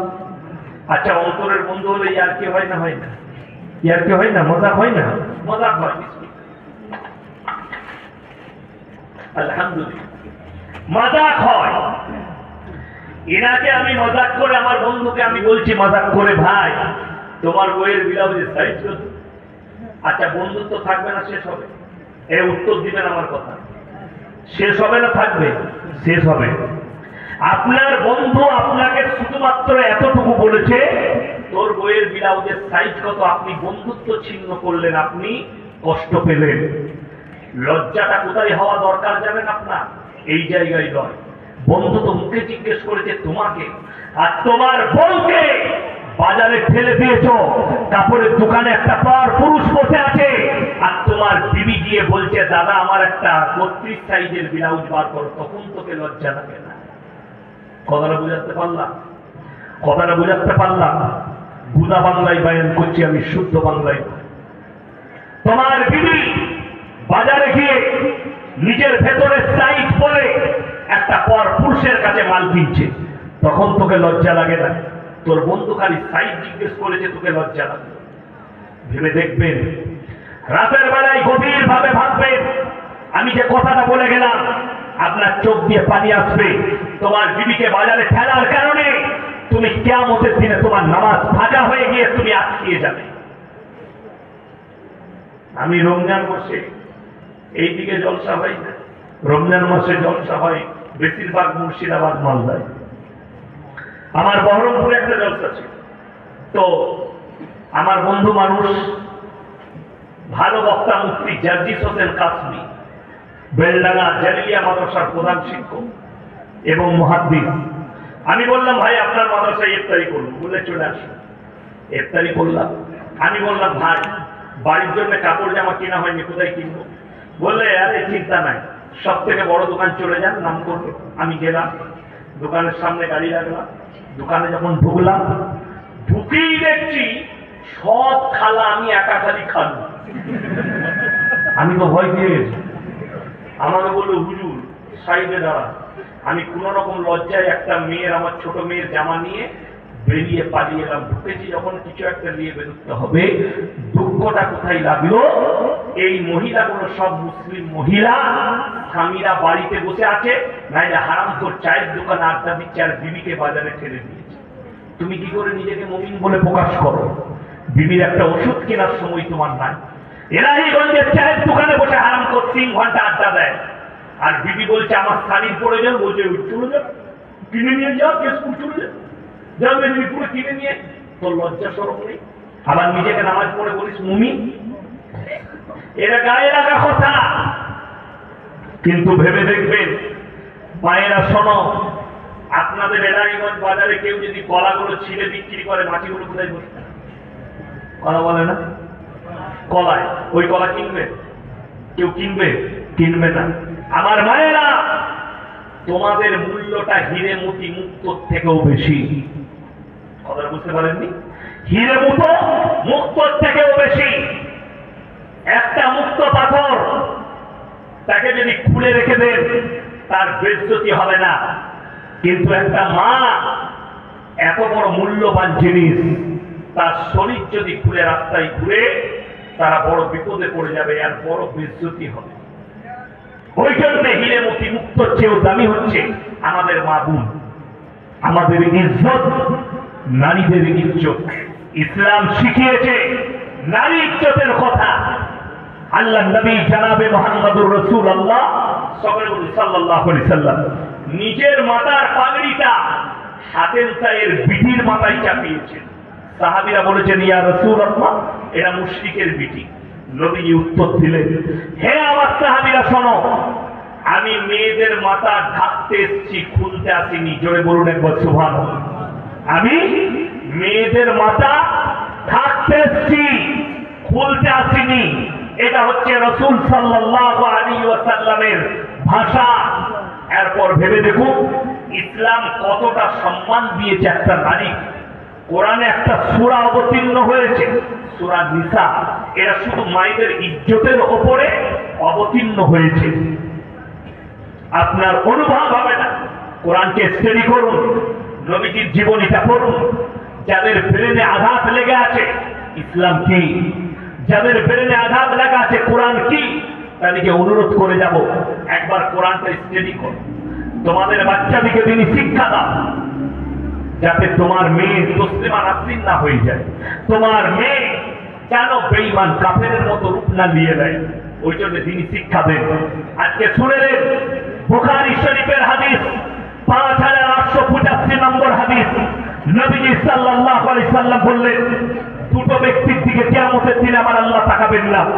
এক নম্বর হচ্ছে ওই ব্যক্তি, যে লোকটা, যে যুবকটা নিজের চেহারা মহিলার মতো করেছে, কানে বালি পড়েছে, হাতে মালা পড়েছে, মেয়েদের মতো চুল রেখেছে।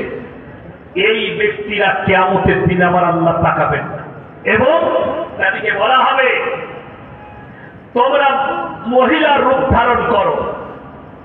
তারা বলবে আমরা অক্ষম, তারা জাহান্নামে প্রবেশ করবে। যে মেয়েরা পুরুষের রূপ ধারণ করতে চাইছে, ভূমিকার চুল, জিন্সের প্যান্ট আর গেঞ্জি, যারা পুরুষের মতো সাজতে চাইছে, এই মহিলাদের দিকেও আমার আল্লাহ কিয়ামতের দিনে তাকিয়ে দেখবেন। এই মহিলারাও জাহান্নামে প্রবেশ করবে। আমার মুসলমান মা বোন, আমার ভাই, তোমরা নিজেদিকে পরিবর্তন করো না। এখন একটা রোগ এসছে, লিঙ্গ পরিবর্তন। লিঙ্গ পরিবর্তন বাংলাদেশে ঘটেছে, শরীফ থেকে শরীফা। লিঙ্গ পরিবর্তন করা, কিছু মহিলা তারা লিঙ্গ অপসারণ করে, লিঙ্গ পরিবর্তন করে তারা পুরুষ হচ্ছে। কিছু পুরুষ লিঙ্গ পরিবর্তন করে মহিলা হচ্ছে। বলুন নাউজুবিল্লাহ।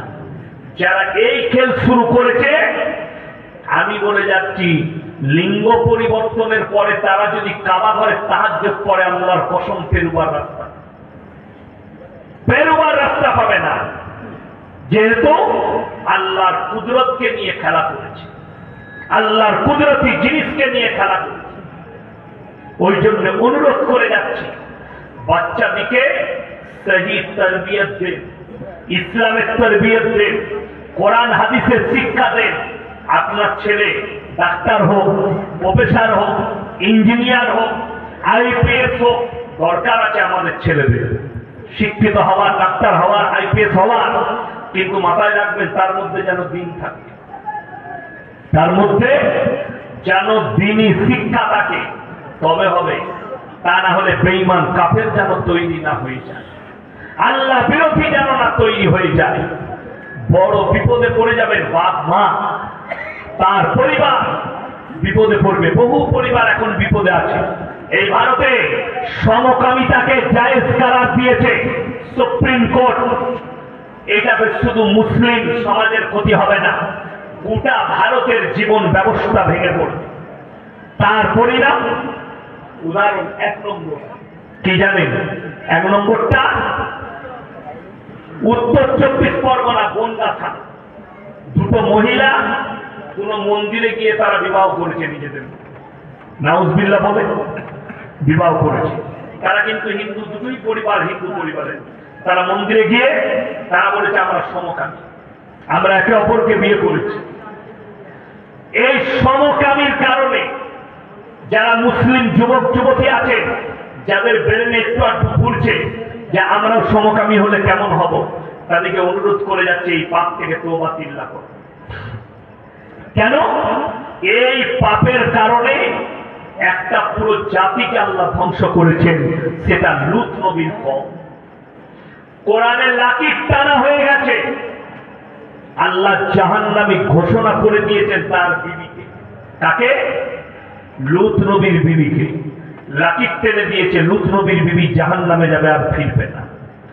তো লূত নবীর বিবি যদি জাহান্নামে যায়, আর তুমি যদি সমকামী হও, আর তোমার পিতা, তোমার বাপ, তোমার আত্মীয়, এরা যদি সবাই মুমিন হয়, আর তুমি যদি মনে করো আমি যতই পাপ করি এরা দোয়া করে পার করাবে, এই স্বপ্নটা তুমি ভেঙে দাও। নবীরা যখন নিজের বিবিকে পার করাতে পারবে না, তো তুমি কোন ক্ষেতের মূলি যে তোমার বাপ তাহাজ্জুদ করে তোমাকে পার করিয়ে দিবে? তুমি কোন ক্ষেতের মূলি যে ইয়াসিন হুজুর দোয়া করে তোমাকে পার করাবে?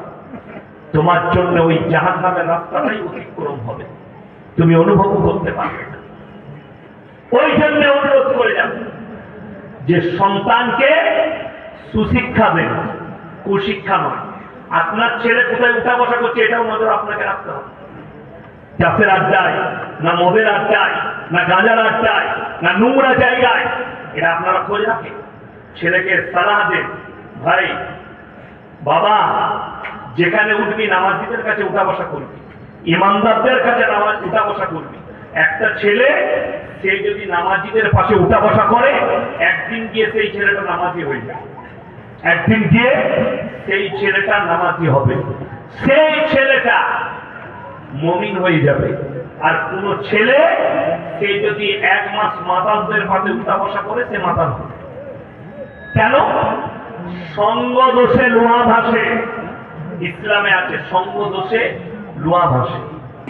আমার ড্রাইভারকে গিয়ে দেখুন, আমার থেকে বড় বড় দাড়ি, ছেলেটা লরি চালাতে, হাতে বালা ছিল আমার গাড়িতে যেদিন প্রথম চাপে। এখন 7 বছর চলছে। 6 বছর আগে আমার গাড়িতে যখন স্টাইলিং এ বসে, হাতে বালা ছিল, এক হাতে সুতো ছিল, চুলের ডিজাইন আলাদা ছিল, জিন্সের প্যান্ট গেঞ্জি ছিল। 1 বছর পরে আমি তাকে কোনোদিন দাওয়াত দিই। কেন দিইনি? ইসলাম শুনেলে সঙ্গ যদি ভালো হয় মানুষ ভালো হয়ে যাবে, তাকে আমি জীবনে দাওয়াত দিইনি। হঠাৎ করে সে একদিন দেখা গেল পাঞ্জাবি আর আমার মতো লুঙ্গি পরে, হুজুর ওইগুলো আর পড়বো না, এইগুলোই পড়বো। আলহামদুলিল্লাহ। আর দাড়ি কাটবো না, দাড়ি রেখে দিল। হাতের বালা চলে গেল, সুতো চলে গেল, গুটকা শেষ হয়ে গেল, খেলো না, সব ত্যাগ, নামাজি হয়ে গেল, টুপি দাড়ি বালা। আমি অনেকদিন আগে, তখন মানুষ অতটা আমাকে চিনত না, আমি পুরুলিয়া ডিস্ট্রিক্টে এক জায়গায় জলসায় গিয়েছিলাম।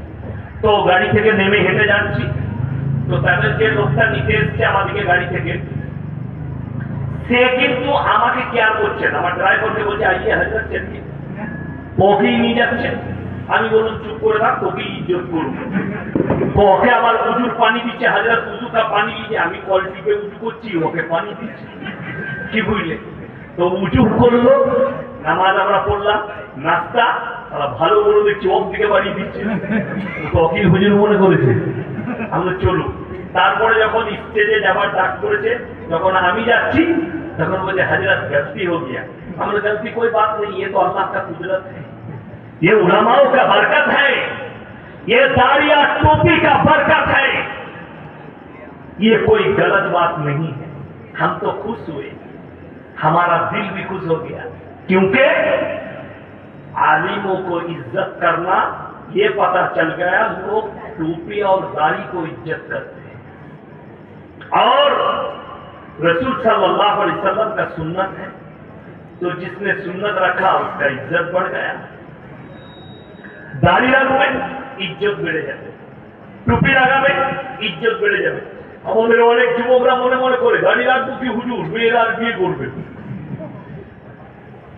আমাদের মায়েরাও অনেকজন আছে, তারা বিয়ে করতে চায় না দাড়ি টুপিওয়ালা নামাজি ছেলেকে। কেন? তাকে বিয়ে করলেই তো মেলা নিয়ে যাবে, এ তো সিনেমা দেখাবে না, এ তো যাত্রার আলকাপ দেখাবে না। কষ্টের বিষয়, মায়েরা শর্ত রাখো, যাকে বিয়ে করব সেই ছেলে যেন দাড়িওয়ালা নামাজি হয়, সেই ছেলে যেন মুমিন হয়, তবে তাকে বিয়ে করব। আমাদের দেশের সিস্টেম কিন্তু আলাদা। বিয়েতে মেয়ে দেখুক আর ছেলে দেখুক। আমাদের ছেলের বাপদের একটা রোগ আছে, মেয়ে দেখতে গেছে, ওই নাস্তার পরে মেয়েকে নিয়ে এসো, বোধ করিয়েছে, সে যখন ঢুকছে আসসালামু আলাইকুম, ওয়ালাইকুম সালাম, বসো বসো, কি নাম? আমার নাম জুলফা। মা নামাজ পড়ো? জি। মা কোরআন পড়ো? জি। ও কোরআনও পড়ে নামাজও পড়ে। বিয়ে হয়ে গেল, আর কোনদিন শ্বশুর শাশুড়ি খোঁজ নেয়নি মা আজকে নামাজ পড়েছো কি না, মা আজকে কোরআন পড়েছো কি না। তো তোমার বাড়িতে বরকত আসবে কি করে? কথা বুঝতে পারেন? যে বাড়িতে নামাজ আছে, যে বাড়িতে কোরআনের তেলাওয়াত আছে, সেই বাড়িতে কোনদিন আল্লাহ রুজিতে কমি দিবে না। জোরে বলুন সুবহানাল্লাহ। নামাজি হন, আল্লাহ আপনার মালে কোনদিন কমি দিবে না।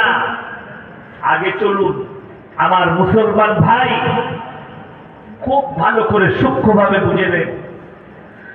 আল্লাহ নবী সাল্লাল্লাহু আলাইহি সাল্লামের হাদিস, যারা আল্লাহর রাস্তায় থাকবে, যারা দ্বীনের পথে থাকবে, আল্লাহ মৃত্যুকাল পর্যন্ত তাদেরকে ইজ্জতের রুজি দান করবেন। জোরে বলুন সুবহানাল্লাহ। সবাই নিয়ত করলেন আমরা দ্বীনের উপরে প্রতিষ্ঠিত হব, জোরে বলুন ইনশাআল্লাহ। আমাদের পরিবারকে করব, আমরা নিজেরা প্রতিষ্ঠিত হব। আমাদের চলাফেরা ইসলামী তরিকায় যেন হয়। যারা মনে করছে নামাজ, রোজা, তাসবিহ, তেলাওয়াত এটারই নাম ইসলাম, তোমার ইসলাম বোঝা হয়। ইসলাম হচ্ছে পরিপূর্ণ একটা জীবন ব্যবস্থার নাম, পা থেকে মাথা পর্যন্ত। আমাদের সমাজের লোকের দোষ কোথায়? আপনি যেটা নিজের জন্য হালাল করেছেন, হুজুরের জন্য হারাম করে রেখেছেন। কথাটা বুঝতে পারেন? তার একটা দলিল। আচ্ছা, কাঁচা পেঁয়াজ খেয়ে মসজিদে যাওয়া যাবে? কথা বলে না কেন? উত্তর দেয় না। মুখে দুর্গন্ধ হবে। আল্লাহ নবীর হাদিস, তোমরা মুমিন ততক্ষণ হতে পারবে না যতক্ষণ পর্যন্ত তোমার কাছ থেকে তোমার প্রতিবেশী সুরক্ষিত নয়। তো নামাজ পড়তে গেছে, আপনার মুখে দুর্গন্ধ পাবে, পাশের মুক্তাদি কষ্ট পাবে মুমিন ভাই। তাই নবীজি নিষেধ করলেন কাঁচা পেঁয়াজ খেয়ে যেও না। আর বিড়ি সিগারেট গুটখা খেয়ে নামাজ পড়তে গেলে আপনার মতো সেন করে তো নাকি? আরে দুঃখ, আমাদের দেশের তো অনেক মুসল্লি আছে, সকালবেলায় বিড়ি না খেলে হারায় হয়ে যায়। ঠিক বললাম না ভুল বললাম? আচ্ছা আপনারা বলুন, আপনি হুজুরকে জিজ্ঞেস করছেন হুজুর বিড়ি খাওয়া কি? হুজুর বললে মাকরুহ। মকরু বলে দিয়েছে। ও মকরু বলেছে, চালিয়ে যাও। তো আপনি খাচ্ছেন। আচ্ছা, যদি মকরু বললে খাওয়া যায়, তাহলে ইমামরা খেলে দোষ কোথায়? এই বোতলটায় কি আছে? পানি। তো পানি আছে। এই বোতলে লিখে দিয়ে আছে যে এটাই বিষ মিশানো আছে, খেলে মারা যেতে পারে। এই পানিটা পান করা যাবে জেনে শুনে? না। কেন? আত্মহত্যা করা হচ্ছে ইসলামী শরীয়তে পাপ, তাই ওই পানিটা পান করা যাবে না। বিড়ি, সিগারেট, গুটখার প্যাকেটে হানিকারক, ক্যান্সারের কারণ লেখা আছে না নাই? তো তুমি জেনে শুনে খাচ্ছ, তুমি কি করে নেকির কাজ করছো? শুধু তাই নয়, তুমি যে বিড়ি খাও, তুমি যে সিগারেট খাও, গুটখা খাও, সব থেকে বেশি কষ্ট কে পাই জানে? তোমার বিবিকে জিজ্ঞেস করবে, তুই আমার পাশে শুন, মুখে চুমু গেলে তোকে কেমন লাগে? ও অন্তরে বলবে আটপুরের বেড়া তোকে ঝাঁটা মারতে মুখবে, কিন্তু বলবো কি আর তুই আমার স্বামী। সব থেকে বেশি কষ্ট পায় তোমার স্ত্রী, যার কাছে সারা রাতটা বিছানায় এক বিছানায় ঘুমা। তোমার স্ত্রী যদি কষ্ট পায় তোমার মুখের দুর্গন্ধে, তা তোমার কোথা থেকে নেকি লেখা হবে? তোমার ওইখানে পাপ লেখা হবে, যেহেতু সেও একটা মখলুক, সে তার মধ্যে আল্লাহ দিল দিয়েছে, তার যে কষ্টটা তুমি কি অনুভব করেছো? আচ্ছা, বিড়িতে ক পার্সেন্ট লাভ আছে একজন বলুন? লাভ আছে 1%। 0%। বিড়ি, সিগারেটে, গুটখায় কত পার্সেন্ট বললাম? 0%, কোনো লাভ নেই। আচ্ছা, কাঁচা পেঁয়াজ খেলে লাভ আছে না নাই? কিছু পার্সেন্ট লাভ আছে। আমরা বলিনি, ডাক্তাররা বলছে রোদ্দুর সময় গ্রীষ্মকালে কেউ যদি কাঁচা পেঁয়াজ খেয়ে মাঠে কাজ করে, তার যে শরীরের ঘামটা বেরিয়ে যায়, কাঁচা পেঁয়াজ খেলে তার ভেতরে ওই পানিটার কাজ করে। যদি বলুন সুবহানাল্লাহ। তাহলে লাভ একটা কাঁচা পেঁয়াজ আছে। তারপরও নবীজি নিষেধ করলেন, কাঁচা পেঁয়াজকে তোমরা মসজিদে যেও না, যেহেতু তোমার প্রতিবেশী, তোমার পাশের মুক্তাদি কষ্ট পাবে, তোমার মুমিন ভাই কষ্ট পাবে। তাহলে আপনি ভেবে দেখুন যে আপনি বিড়ি খান, সিগারেট খান, গুটখা খান, তোমার পাশের লোক যে তোমার পাশে বসবে, যে তোমার পাশে নামাজ পড়বে, সে কষ্ট পাবে কিনা? এইটা দ্বিতীয় নম্বর।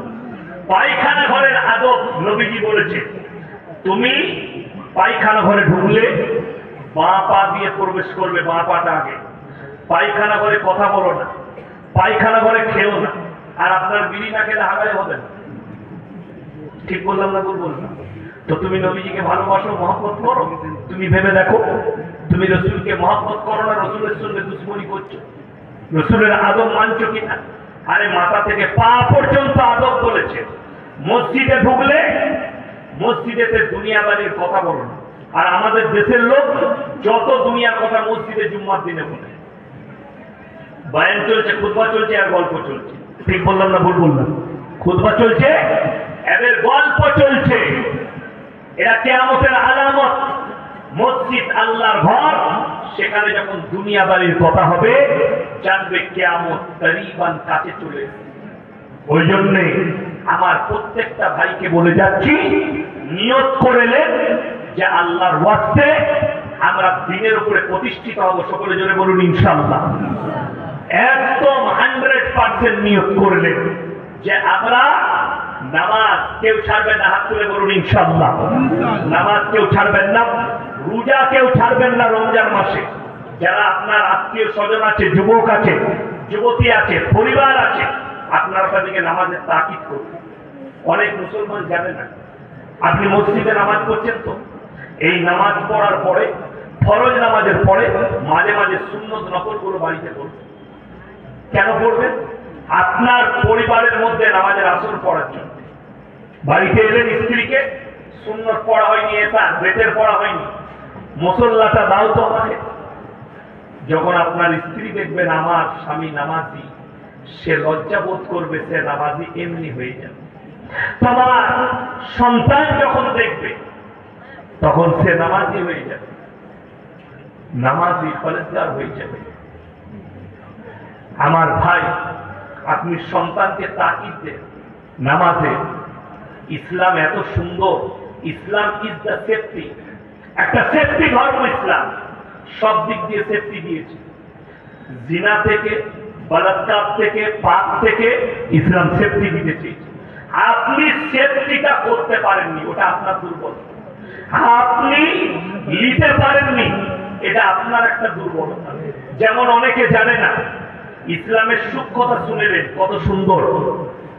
যদি মায়েরা শুনবেন, কোন পুরুষ মানুষের বয়স, একটা ছেলের বয়স যদি 7 বছর হয়ে যায়, তার বিছানাটা মায়ের কাছ থেকে আলাদা করে দাও, এটা শরীয়ত। কোন মেয়ে, বাচ্চা মেয়ে, তার বয়স যদি 7 বছর হয়, বাবার কাছ থেকে তার বিছানা আলাদা করে দাও, এটা ইসলামী শরীয়ত। আমার মুসলমান ভাই, আর বেশি কিছু বলবো না। আমার পরবর্তী বক্তা আসবেন, চলেছেন কি কোথায় আছে? তাড়াতাড়ি দেখো। আমাকে ফোনে ডেকে ভাইয়েরা হাজিরি নেয়, আমাকে নিজে ফোন করলে ভাই তাড়াতাড়ি ঢুকো, ওই জন্য আমি তাড়াতাড়ি এলাম। আমি 8:30টায় গাড়ি ছেড়েছি, আমার গাড়ি একদম 120-30 স্পিডে এসছে বর্ধমান থেকে। আমাকে তো 2টোর পরে বলেছিল, আমি দেখলাম ঘুমিয়ে যাবো একটু আরাম করে, এসা পরে বের হবো খানা খেয়ে বাড়ি থেকে। তো খানাটাও আর খাই নাই। যাই হোক, প্রত্যেকটা মুমিন ভাইকে অনুরোধ করে যাব, ইসলামিক তারবিয়ত বাড়ির মধ্যে নিয়ে আসুন, বাড়িতে তালিম নিয়ে আসুন। সকলে আসবেন, জোরে বলুন ইনশাআল্লাহ। হ্যাঁ, বাড়িতে দ্বীনি কালচার নিয়ে আসুন। প্রত্যেক দিন যেন আপনার বাড়িতে কোরআনের তেলাওয়াত হয়। আমি বলছি বরকত পাবেন। হ্যাঁ, আমার ভাইজান চলে এসেছে, এরা আমার বড় ভাই। কি বুঝলেন? আমার আব্বাজিকে আব্বা আব্বা করে, কি বুঝলেন? আর আমাদের অন্তরের মানুষ, ভালোবাসা। আল্লাহ বড় ইলম দিয়েছেন, যোগ্যতা দিয়েছেন। দোয়া করবেন এই মানুষগুলো আমাদের সম্পদ, আল্লাহ ইনাদের হায়াত দারাজ করে, বলুন আমিন। হ্যাঁ, আমি তো গরম মানুষ, গরম বায়ান দিয়ে গেলাম, কিন্তু ভাইজান খুব নরম মিজাজের মানুষ, খুব ভদ্র, নম্র, বিনয়ী। উনি আপনাদেরকে নরম বয়ান শোনাবেন। আপনারা আমার জন্য দোয়া করবেন, আমার মাদ্রাসার জন্য দোয়া করবেন, গোটা উম্মতে মুসলিমার জন্য সকলে দোয়া করবেন, বলুন ইনশাআল্লাহ।